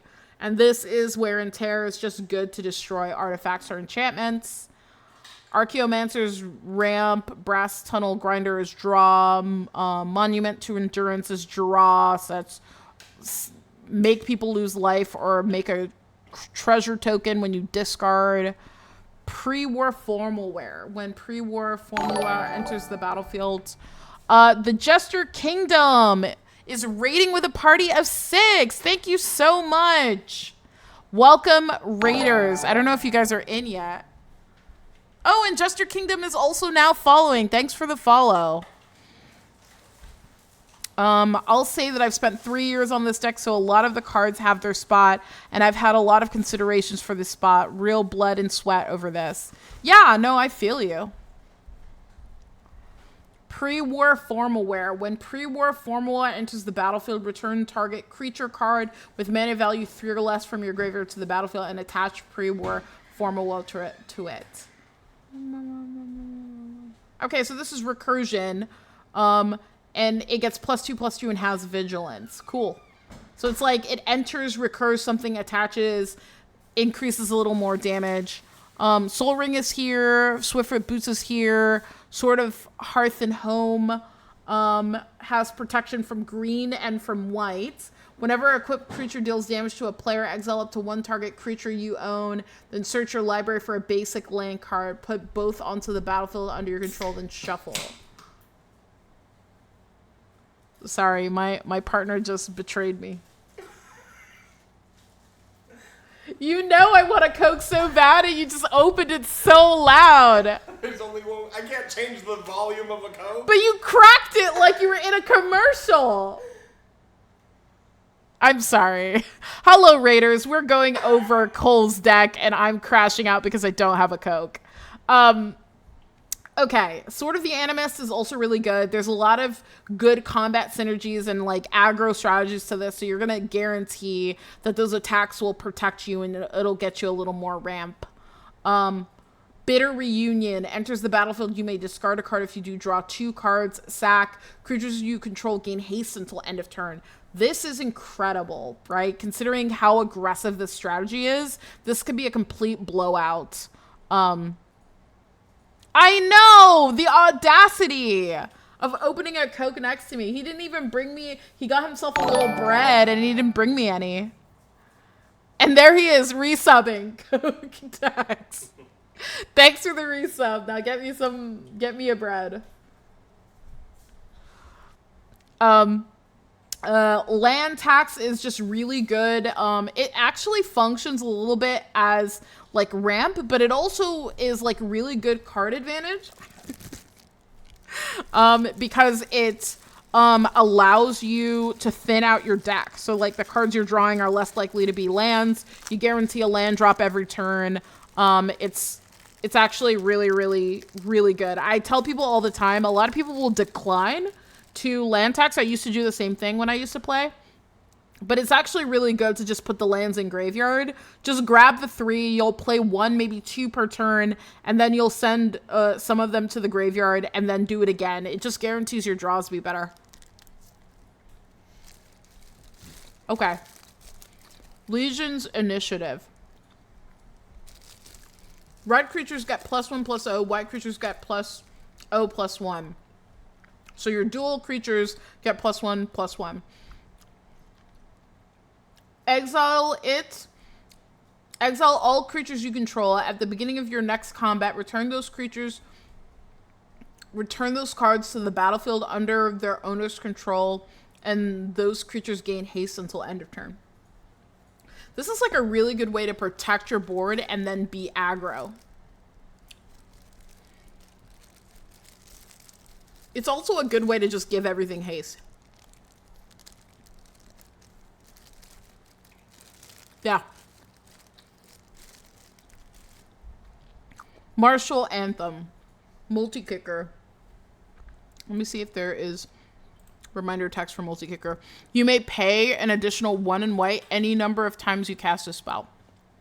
As you cast a spell. Creatures you control get +1/+1. When this enchantment enters, return up to X target creature cards from your graveyard to the battlefield, where X is the number of times this enchantment was kicked.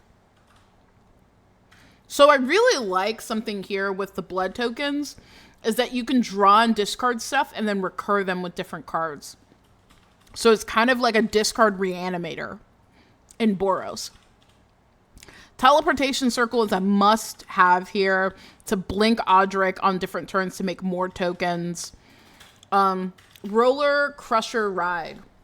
If a source you would control deals non-combat damage to a permanent or a player, while there are 4 or more card types among cards in your graveyard, it deals double that damage instead.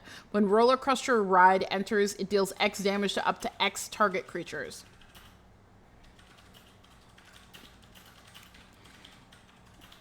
This is just really good for like double damage. It's kind of like, it's like destroy something and then double damage from that point on. And with the blood tokens, you can guarantee stuff in your graveyard.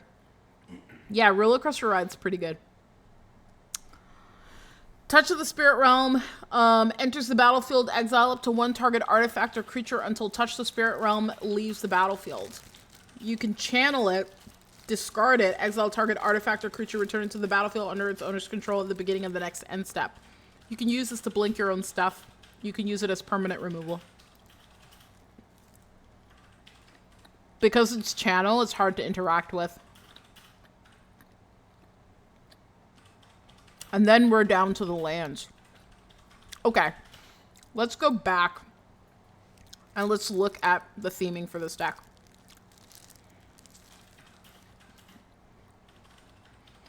So, this deck is like very aggro. It has like a good reanimation strategy for anything that dies. And it has a good way of like looping low cost creatures that you might discard for effects. You have tons of aggro strategies with +1/+1 counters, giving things haste. You have good removal. You have like ways to buff your board. You have ways to blink Odric. You have like a really, really cool aggro strategy. My only question is, what does Odric actually bring to this deck? I think that it's like a really cool concept, but I feel like the blood tokens don't actually help out most of the strategy.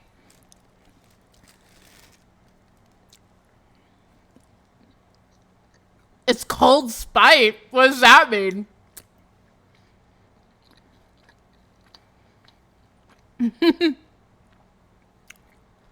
Oh, Girlsick Energy's in the chat.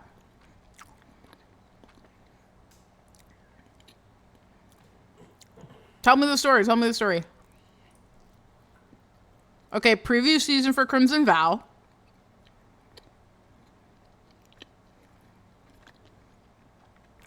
Teaser, someone's getting vampirized.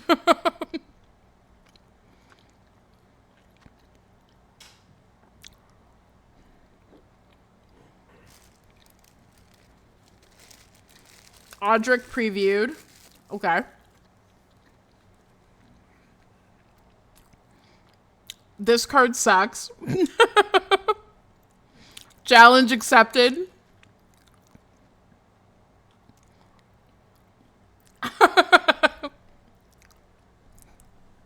How does this deck normally do? Like, in your opinion, you gave it a 3. You put it as a 3. How does it usually perform?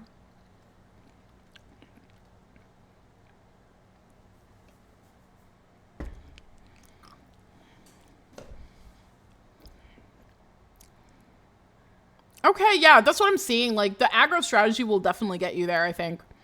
The only thing that I worry about is the ramp.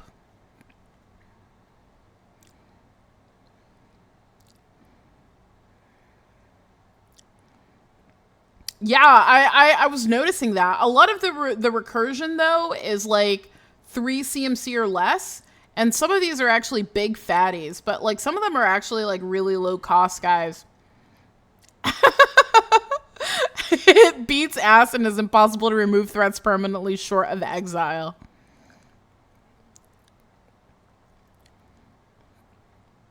Okay. So, girl redacted energy. Girl dick energy. What would you classify in your experience in bracket? What would you put it at?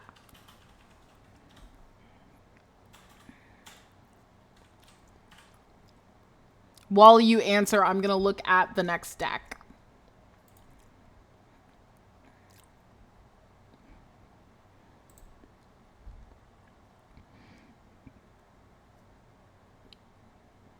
I think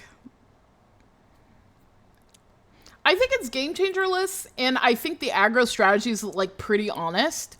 Recursion aside, I think the recursion is really, really strong.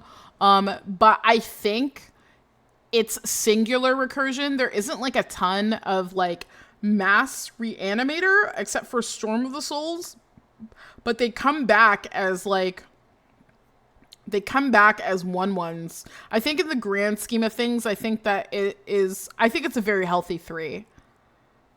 I think it is a very healthy 3. Let's go look at yeah, it's like Starfield Shepherd is the only tutor. No crazy game changers, no mass land denial. No extra turns, no 2-card combos. I think it's a solid 3. I think you're absolutely correct.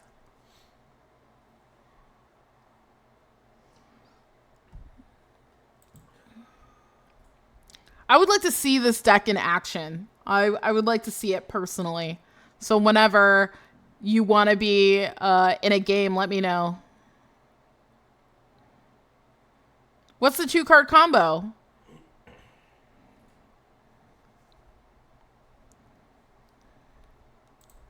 What's the 2-card combo?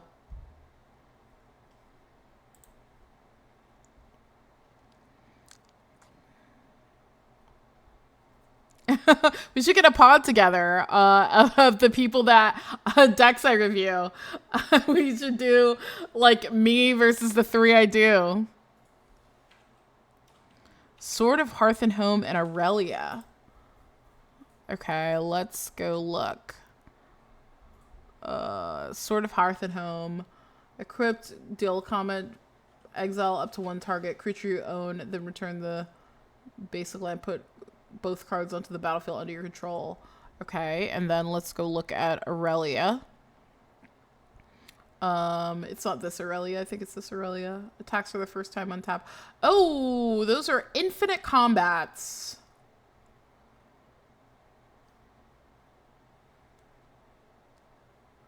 Yeah, you attack. You get the next combat.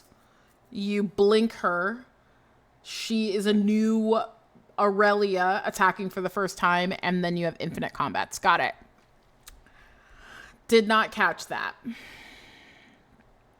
Okay, let's move on. We've got John's deck. Pronouns they or any. From now on, it'll be their deck.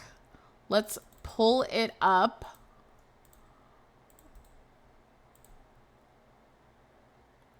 It's called Trans Wrongs, aka Gay Wrath Month. It is a Mardu deck. Let's change it out of Sin mode into picture mode. We've got Alesha who smiles at death. This is such pretty art.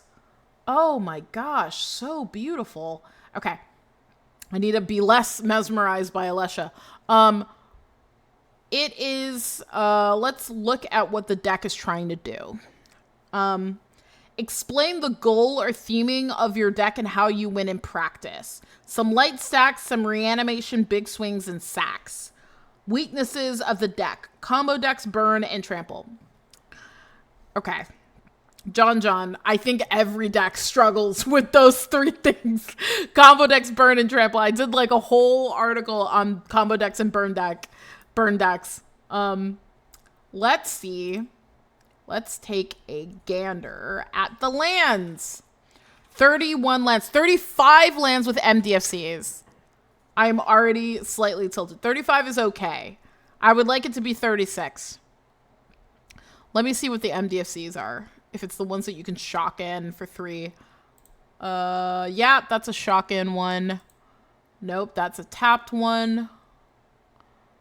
This is a shock in one.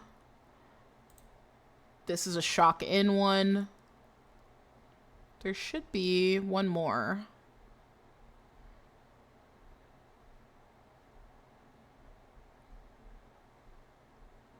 I'm trying to find it. 1, 2, 3,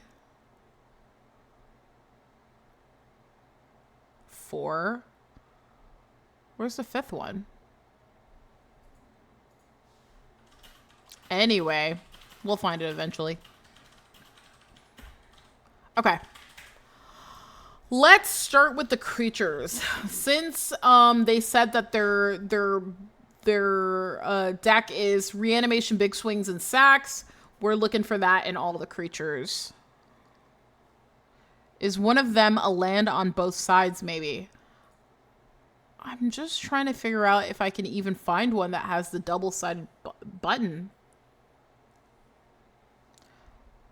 I don't even see one. Maybe, oh, one of the regular lands is like double-sided? Is that what you're saying? I don't see it. I'm just blind. We'll find it when we go through. Okay. Dawnbringer Cleric. When it enters the battlefield, choose 1. You gain 2 life, destroy target enchantment, exile target card from a graveyard. I guess if there is recursion, this might be a good target for continuously gaining life or continuing to destroy target enchantment, or exile a card from a graveyard if it becomes relevant. Delny. Ooh, that's really good with Delny. Creatures you control with power 2 or less can't be blocked by creatures with power 3 or greater. If an ability of a creature you control with power 2 or less triggers, that ability triggers an additional time. I made a huge mistake. I forgot to tell you what Alesha does. She's a 2 and a red. First strike. When Alesha, who smells the death, attacks, you may pay hybrid black-white twice. If you do, return target creature card with power 2 or less from the graveyard to the battlefield, tapped and attacking. Notably, a 3/2 human warrior. Delny does not trigger with Alesha. However, the things that Alesha brings back, Delny does trigger with. So I imagine a lot of the power in this deck are 2s. I am seeing through, and almost all of them are 2s or below. So Delny is an excellent choice here. Let's look at Dokuchi Silencer, Ninjutsu. Whenever Dokuchi Silencer deals combat damage to a player, you may discard a creature card. When you do, destroy target creature or planeswalker that player controls. So it has to deal damage to that player in order to destroy a creature. It does have ninjutsu, though, so you can try to swing in. Oh, wait. Delny makes it unblockable. This is an interesting little combination here, because depending on the power of what opponents have, Delny might make this unblockable, make another creature unblockable that you can ninjutsu in, and then destroy something. That's really cool. Elias Ilkor. Whenever another creature enters the battlefield under your control, you gain 1 life. Whenever another creature you control dies, each opponent loses 1 life. So this will double trigger with Delny. Additionally, if you're doing a lot of a reanimation from graveyard, that means that you're probably going to sack and reanimate. So both sides of Elias will trigger. Enduring Innocence, Lifelink. Whenever 1 or more other creatures you control with power 2 or less enter the battlefield, draw a card. So this is excellent card draw. It only triggers once per turn, but it's each turn. So if you can find a way to animate your stuff on other people's turns, it'll trigger. Or if you can figure out a way to put creatures onto the battlefield on turns that are not your own. And obviously Enduring Innocence, if it dies, if it was a creature returned to the battlefield as an enchantment. Fanatic of Harrowing. When Fanatic of Harrowing enters, each player discards a card. If you discarded a card this way, draw a card. Well, this is really great because Alesha wants stuff in the graveyard. So what it does is it gives you a target for Alesha in graveyard while simultaneously drawing you a card. So it's like good recursion. Furja, Judge of Valor. Flying Lifelink. Whenever you cast your second spell each turn, look at the top 3 cards of your library. Put one of them into your hand and the rest into your graveyard. This is just a good way to fill your graveyard and also card advantage, right? Putting stuff in graveyard in a Reanimator deck is basically extending your hand, and also the ability to put whatever you want into your hand, like an instant or sorcery, which might be harder to recur, into your hand, and then putting the rest into the graveyard is really huge. I just wish it wasn't so expensive. It's 5 mana, so realistically I'm not sure when you would play this to get enough value, but I guess it would be a late game sort of decision. Grand Abolisher is just good protection in colors that need protection. Imperial Recruiter is just a tutor for anything in your deck. Jaxus is just really good reanimation without reanimating, right? You discard a card, create a token that's a copy of another creature card you control. It gains haste. When this creature dies, draw a card, sacrifice it at the beginning of the next end step, activate as a sorcery. It gives you that discard outlet to put stuff in grave to reanimate with Alesha, and it makes a token copy of a creature you control. Which could be Delny, could be Elias Ilkor, it could be a lot of different things. Jirina, Dauntless, is it Jirina? Maybe. Dauntless General. When Jirina, Dauntless General, enters the battlefield, exile target player's graveyard. Sacrifice Jirina. Humans you control gain hexproof and indestructible until end of turn.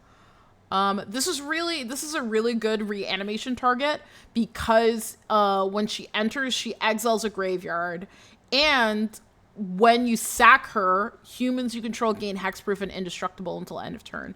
So you can kind of loop her. You can sack her to give stuff indestructible, reanimate her with Alesha. Yeah.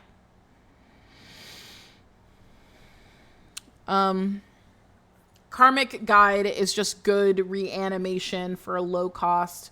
And then when it sacks to its echo cost, you can reanimate it with Alesha. That's crazy. So you reanimate something with Alesha, and then Karmic Guide, and Karmic Guide grabs something else. Yeah. That's pretty sick. That's really cool. You can also discard it, so you don't have to pay the mana and then watch it sack to its echo cost. Night of Dusk Shadows. Menace. Your opponents can't gain life. 1 and a black. Night of Dark Shadows. Get +1/+1 until end of turn. I mean, it's a good 2/2. It's like a good, unblockable menace. It's like it's going to get in for a decent amount of damage. It's a good discard outlet. It also stacks your opponents out of gaining life. I haven't seen a lot of damage dealing so far, so I don't know why stopping them from gaining life would be important, but we'll keep looking. Okay. Leonin Relic Warder. When it enters the battlefield, you may exile target artifact or enchantment. When it leaves the battlefield, return the exiled card to the battlefield under its owner's control. So this is really good because you can remove something pesky and hold on to this Leonin, and then if it dies, right, you can recur it with Alesha and do it all over again.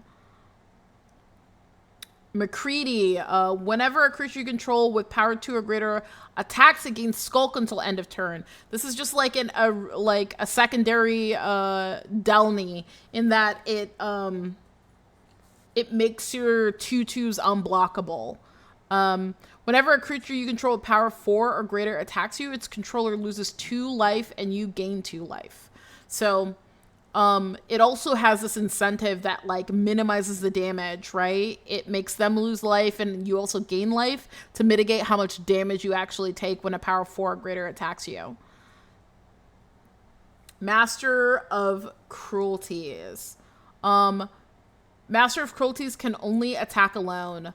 When Master of Cruelties attacks a player and isn't blocked, that player's life total becomes 1. Master of Cruelties assigns no combat damage this combat. Oh, wow. Yep. Master of Cruelties. With Delny and McCready, that means that he's unblockable. Yep. He also has First Strike and Death Touch, so whatever he attacks, he just kills. If he is blocked. Maw of the Obsidat. Sacrifice a creature. Creatures you control get +1/+1 until end of turn.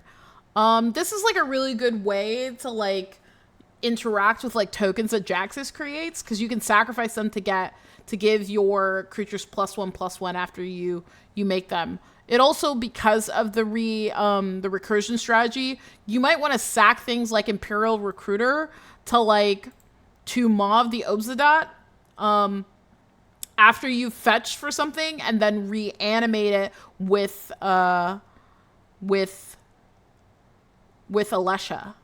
so you can keep tutoring for stuff. Murderous Redcap. When it enters the battlefield, it deals damage equal to its power to target creature or player with Persist. Yeah, it's just a good reanimation target that reanimates itself, right? You can bring it back to deal damage each time that it enters. It could be removal depending on what it hits. Nightclubber. Nightclubber enters the battlefield. Creatures you control get -1/-1 until end of turn. This is just a good reanimation target. It also is like a good Scute Swarm killer. We love a good Scute Swarm killer.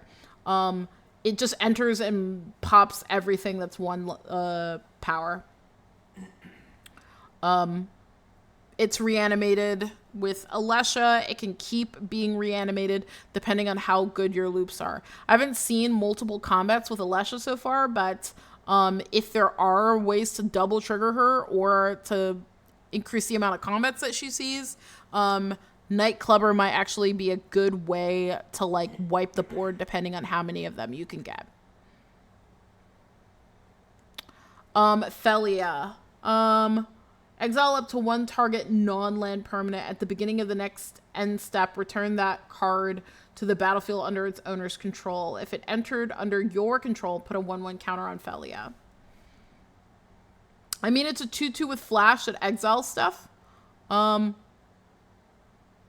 bad. I guess I'm curious if you're using it on your own stuff. I guess a Karmic Guide flicker would be good. A good Imperial Recruiter flicker would be good. Actually, a lot of these flickers would be good. And you can make them bigger with Felia. The thing is a lot of your synergies don't want your creatures to be higher power. Oh, it puts it on Felia. It doesn't put it on the creature. Okay, so yeah, that's perfect. Pinnacle Monk.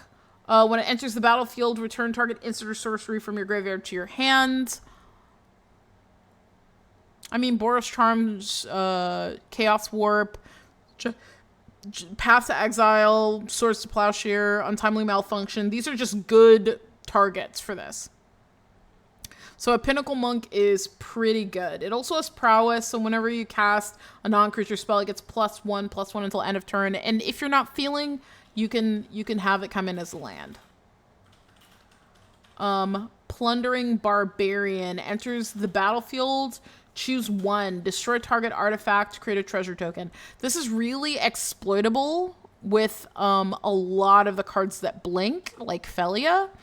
It's also really exploitable with sack and recurring them. So it dying and then being brought back with Alesha is incredible, because it ramps you or it removes something. Ravenous Chupacabra is a no-brainer 2/2 guy.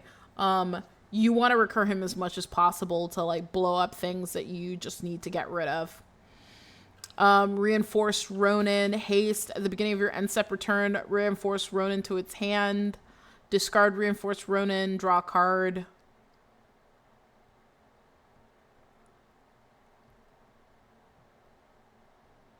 I am curious. Hey, JJ Mickey, nice to see you. I'm curious. Reinforced Ronin? Honey, Reinforced Ronin? Yeah. If you channel it, it's in the graveyard, so it doesn't return to the owner's hand, right?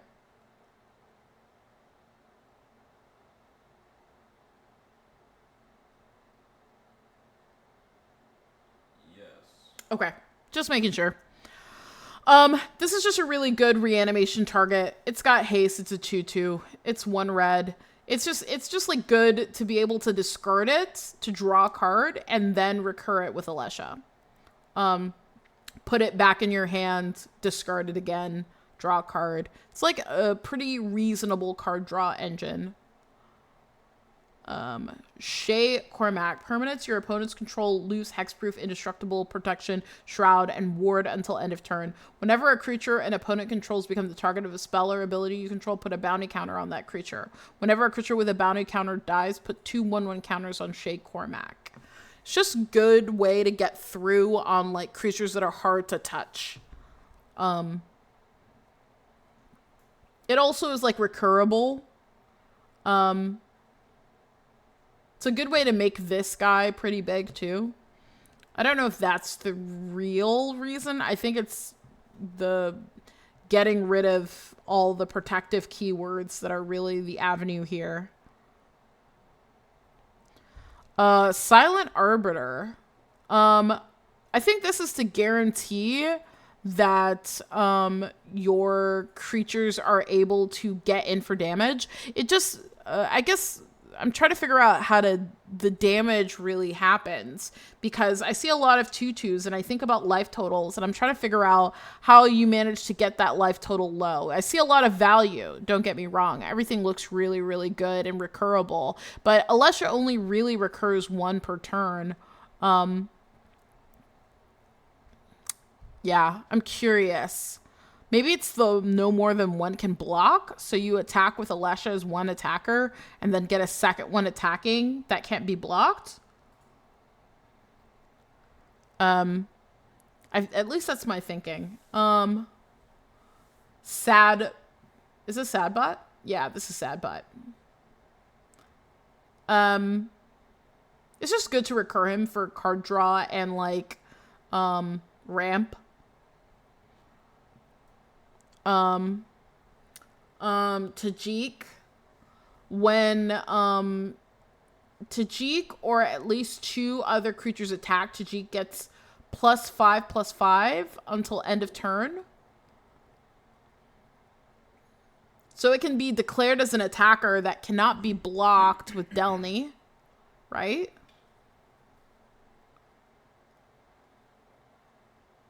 No, okay. So when it attacks, it gets bigger and then it can be blocked. Okay.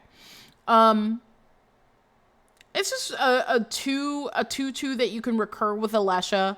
You can attack and make huge. It also is something that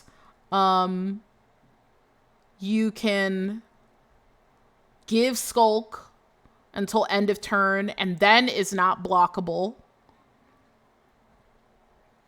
Yeah, it's just, and it's indestructible. So it can just keep coming in for damage. Especially if it's the one that's attacking alongside Alesha.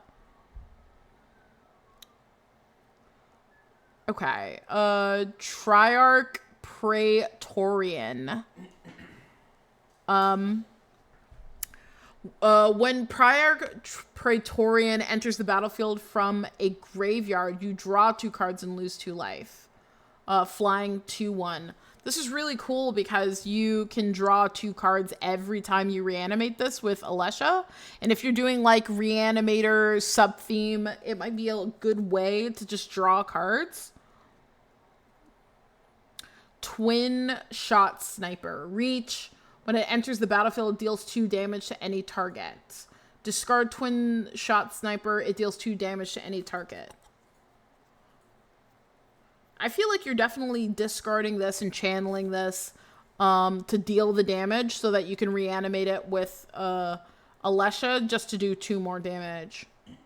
Voice of Victory, you make sure that people can't attack on your turn. It also, when it mobilizes, I believe it triggers additional because of Delny. So it'll mobilize 4. It also prevents people from doing stuff on your turn like Grand Abolisher. White Orchid Phantom, flying first strike. When White Orchid Phantom enters the battlefield, destroy up to 1 target non-basic land. Its controller may search their library for a basic land card and put it onto the battlefield. Tapped.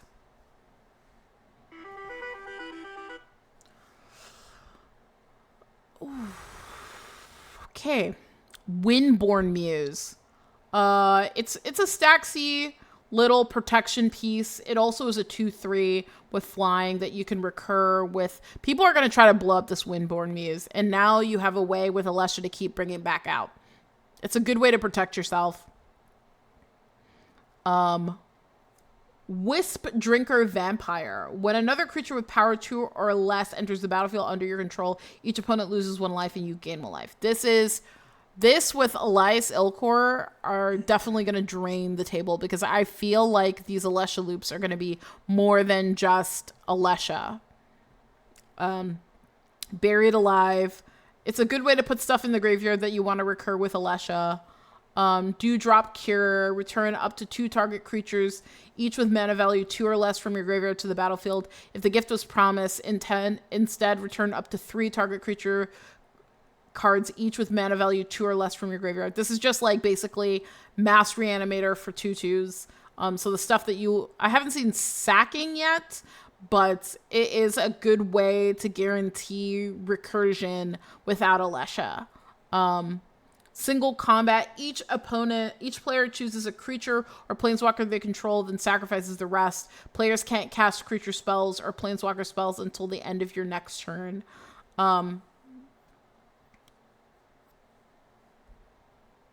Which is really cool because if you single combat and then you do drop Cure, you can fill up your board super quick and nobody else can. Boros Charm is going to protect your stuff and is versatile because it can also deal damage and give double strike to something. Chaos Warp is your removal. Crackling Doom deals 2 damage to each opponent. Each opponent sacrifices a creature with the greatest power among creatures he or she controls. This is the thing that I think that they were talking about, John, when it comes to like light staxing, because I've noticed that a lot of effects destroy or remove the creature with the highest power, which is like really good in terms of making sure your 2/2 survive. Feign Death. Until end of turn, target creature gains. When this creature dies, return it to the battlefield tapped under its owner's control with a 1/1 counter on it.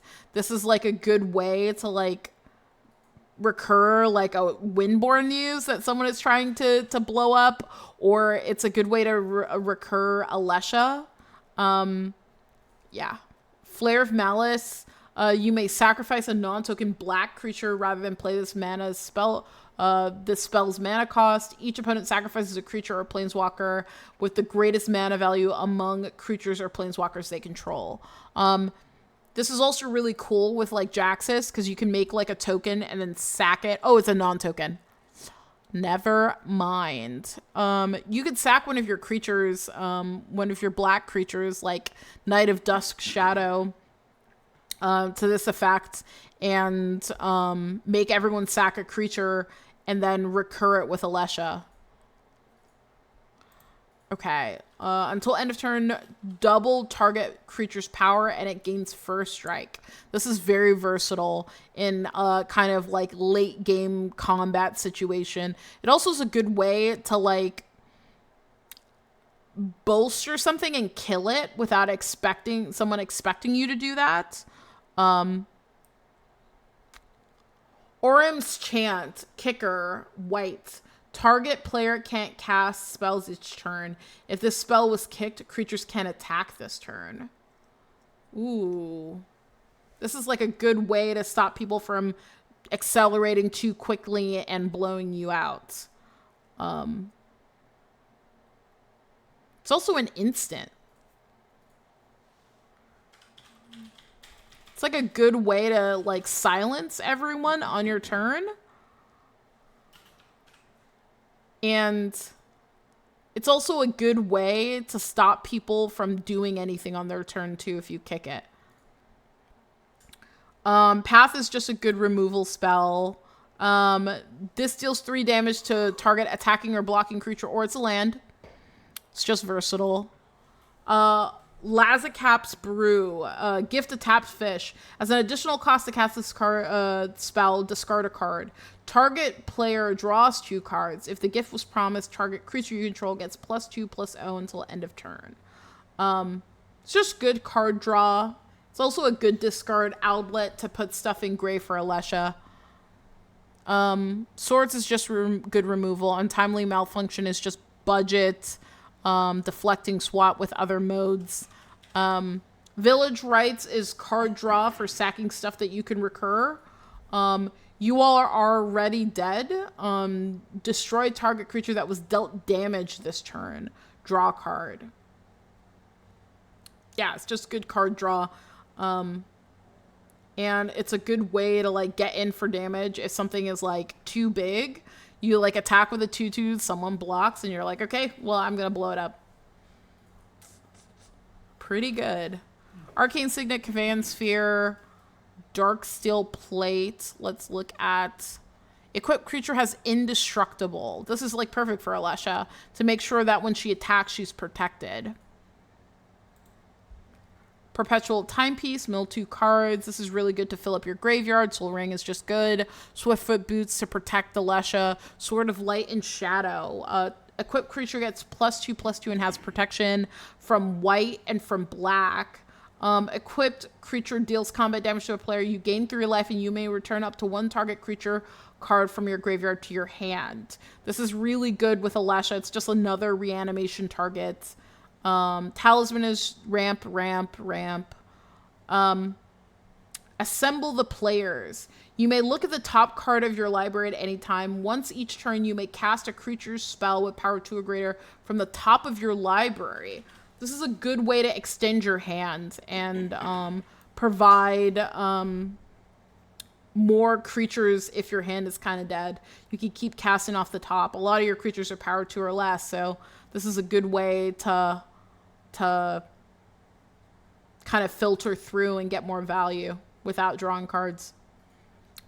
Bleeding effect. At the beginning of combat on your turn, creatures you control gain flying until end of turn if a creature card in your graveyard has flying. The same is true with First Strike, Double Strike, Death Touch, Hexproof, Indestructible, Lifelink, Menace, Reach, Trample, and Vigilance.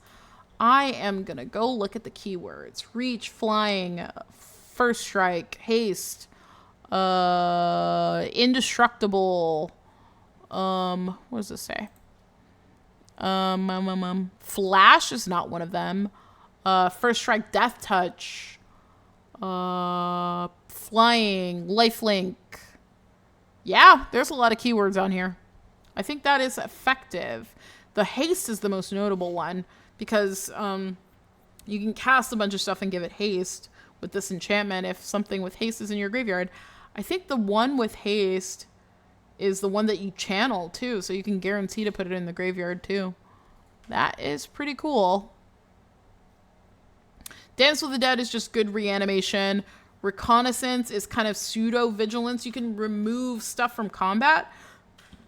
You can also attack to get attack triggers with Alesha and then remove her from combat. It's a good way to protect her. Scion of Halaster. Commander creatures you own with the first time you would draw a card each turn. Instead, look at the top 2 cards of your library. Put one of them in your graveyard and the other on the top of your library, then draw a card.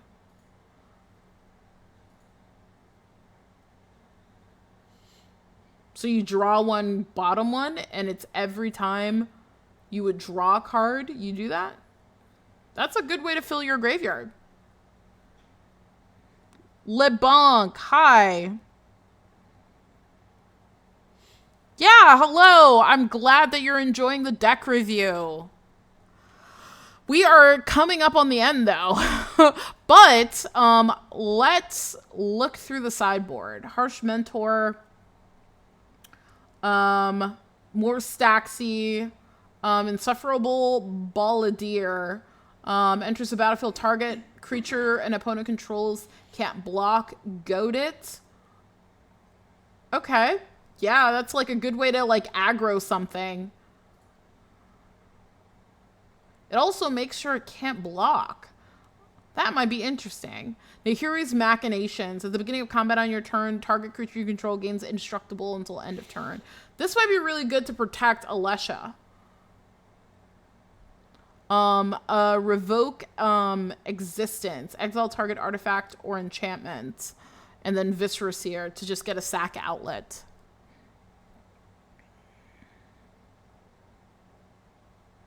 Oh, it's for the first card you draw each turn? Each turn. You're right, JJ Mickey. I was about to say, this card's insane. I'm like, how have I never heard of this card? If every time you draw a card, you get to draw in bottom. What is that? There's like a Golgari card that's like a Lich or something. Underrealm Lich. Underrealm Lich, who does this. Okay. We have looked through the deck. Let's go to the bracket decisions. Okay. John said that their deck is a bracket 3. I think there's going to be a common line where people are assuming their decks are bracket 3 because of the nature of the bracket system as it is, right? 3 is a pretty good catch-all for in-between power and insane power, right? And I think John's right here. I think they're right. I think this is a bracket 3. I think that there's a lot of synergy and power here, but I feel like it struggles when it comes to damage in the late game. I think a lot of their cards might come out quick. There's good card draw. There's good reanimation. I think there should be more reanimation. A lot of the stuff has like single reanimation. I think there should be a little more Dewdrop Cures, a little more Karmic Guide, a little more Dance with the Dead. I do see a lot of blink potential where like stuff dies and comes back. That's really, really good. And there's like good control of other people's board states. It's just, I guess if you go up against someone with like 40 life, I'm just trying to figure out how you get all of it down. All of the life down. I don't know how many combats you would have to go through. And there's not even a good way to buff your stuff.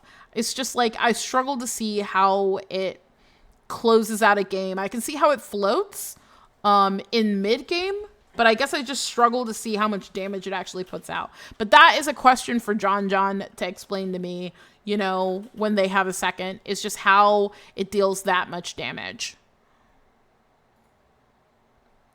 Yeah, that's the other thing with Mardu Terra is that Mardu Terra reanimates low power things. So it has really, really cool effects, but then how do you capitalize on the damage? How do you reanimate stuff that's going to give you more damage over the game? A lot of times when you want to reanimate stuff, you want to reanimate something huge, something enormous, right? Like, so it's just tough. It's tough to figure out how damage will go through, but it's definitely a very fun deck. I love a deck that can influence Delny, and I love a deck that can utilize Assemble the Players. I think it's just cool. I think it's really fascinating, and I love Bleeding Effect. I keep trying to make this card work in my other decks, and it doesn't work. So I think it is solidly a nice to use cards like Brina that start small but get bigger. Yes, so you can get some triggers early on to like make her bigger in the first couple of triggers. Okay. We have decided that this deck is a bracket 3. So we are going to simultaneously look for someone to raid to. And we are going to thank our sponsors and thank you for coming out to watch me review decks. I see that Benji is streaming, which means that I'm probably going to send it to Benji. Because I love Benji deeply. And our sponsor today was Haven Games. You can type exclamation point Haven into the chat to get a link. If you would like to support me, you can buy stuff from them. If you just want to support a really cool LGS, you can look up their stuff. They sell D&D stuff, board games, Magic cards, accessories, Digimon cards. They sell all kinds of stuff. So go ahead and take a look, a little gander. This whole time, I haven't been clicking any of my raid stuff. I've just been yapping. Let's go to my raid stuff. Raiding to Benji the Brewer. I hope you guys had fun. And if you haven't already, submit your decks. I might do this a little bit more often so I can get through the decks. I've got almost 50 already, so it's going to be a while before I get through all of the ones that I have been going through. So if people really like it, we'll see. We'll do a couple more weeks, just one per week, and see how people like them. And if they really do, then we can move off to more and more streams of this. But yeah, thank you so much for you guys coming to hang out. Please submit your decks. Have a good day. Be a good person. And let's raid out to Benji. Tell Benji I said, suck eggs. I love him. Bye.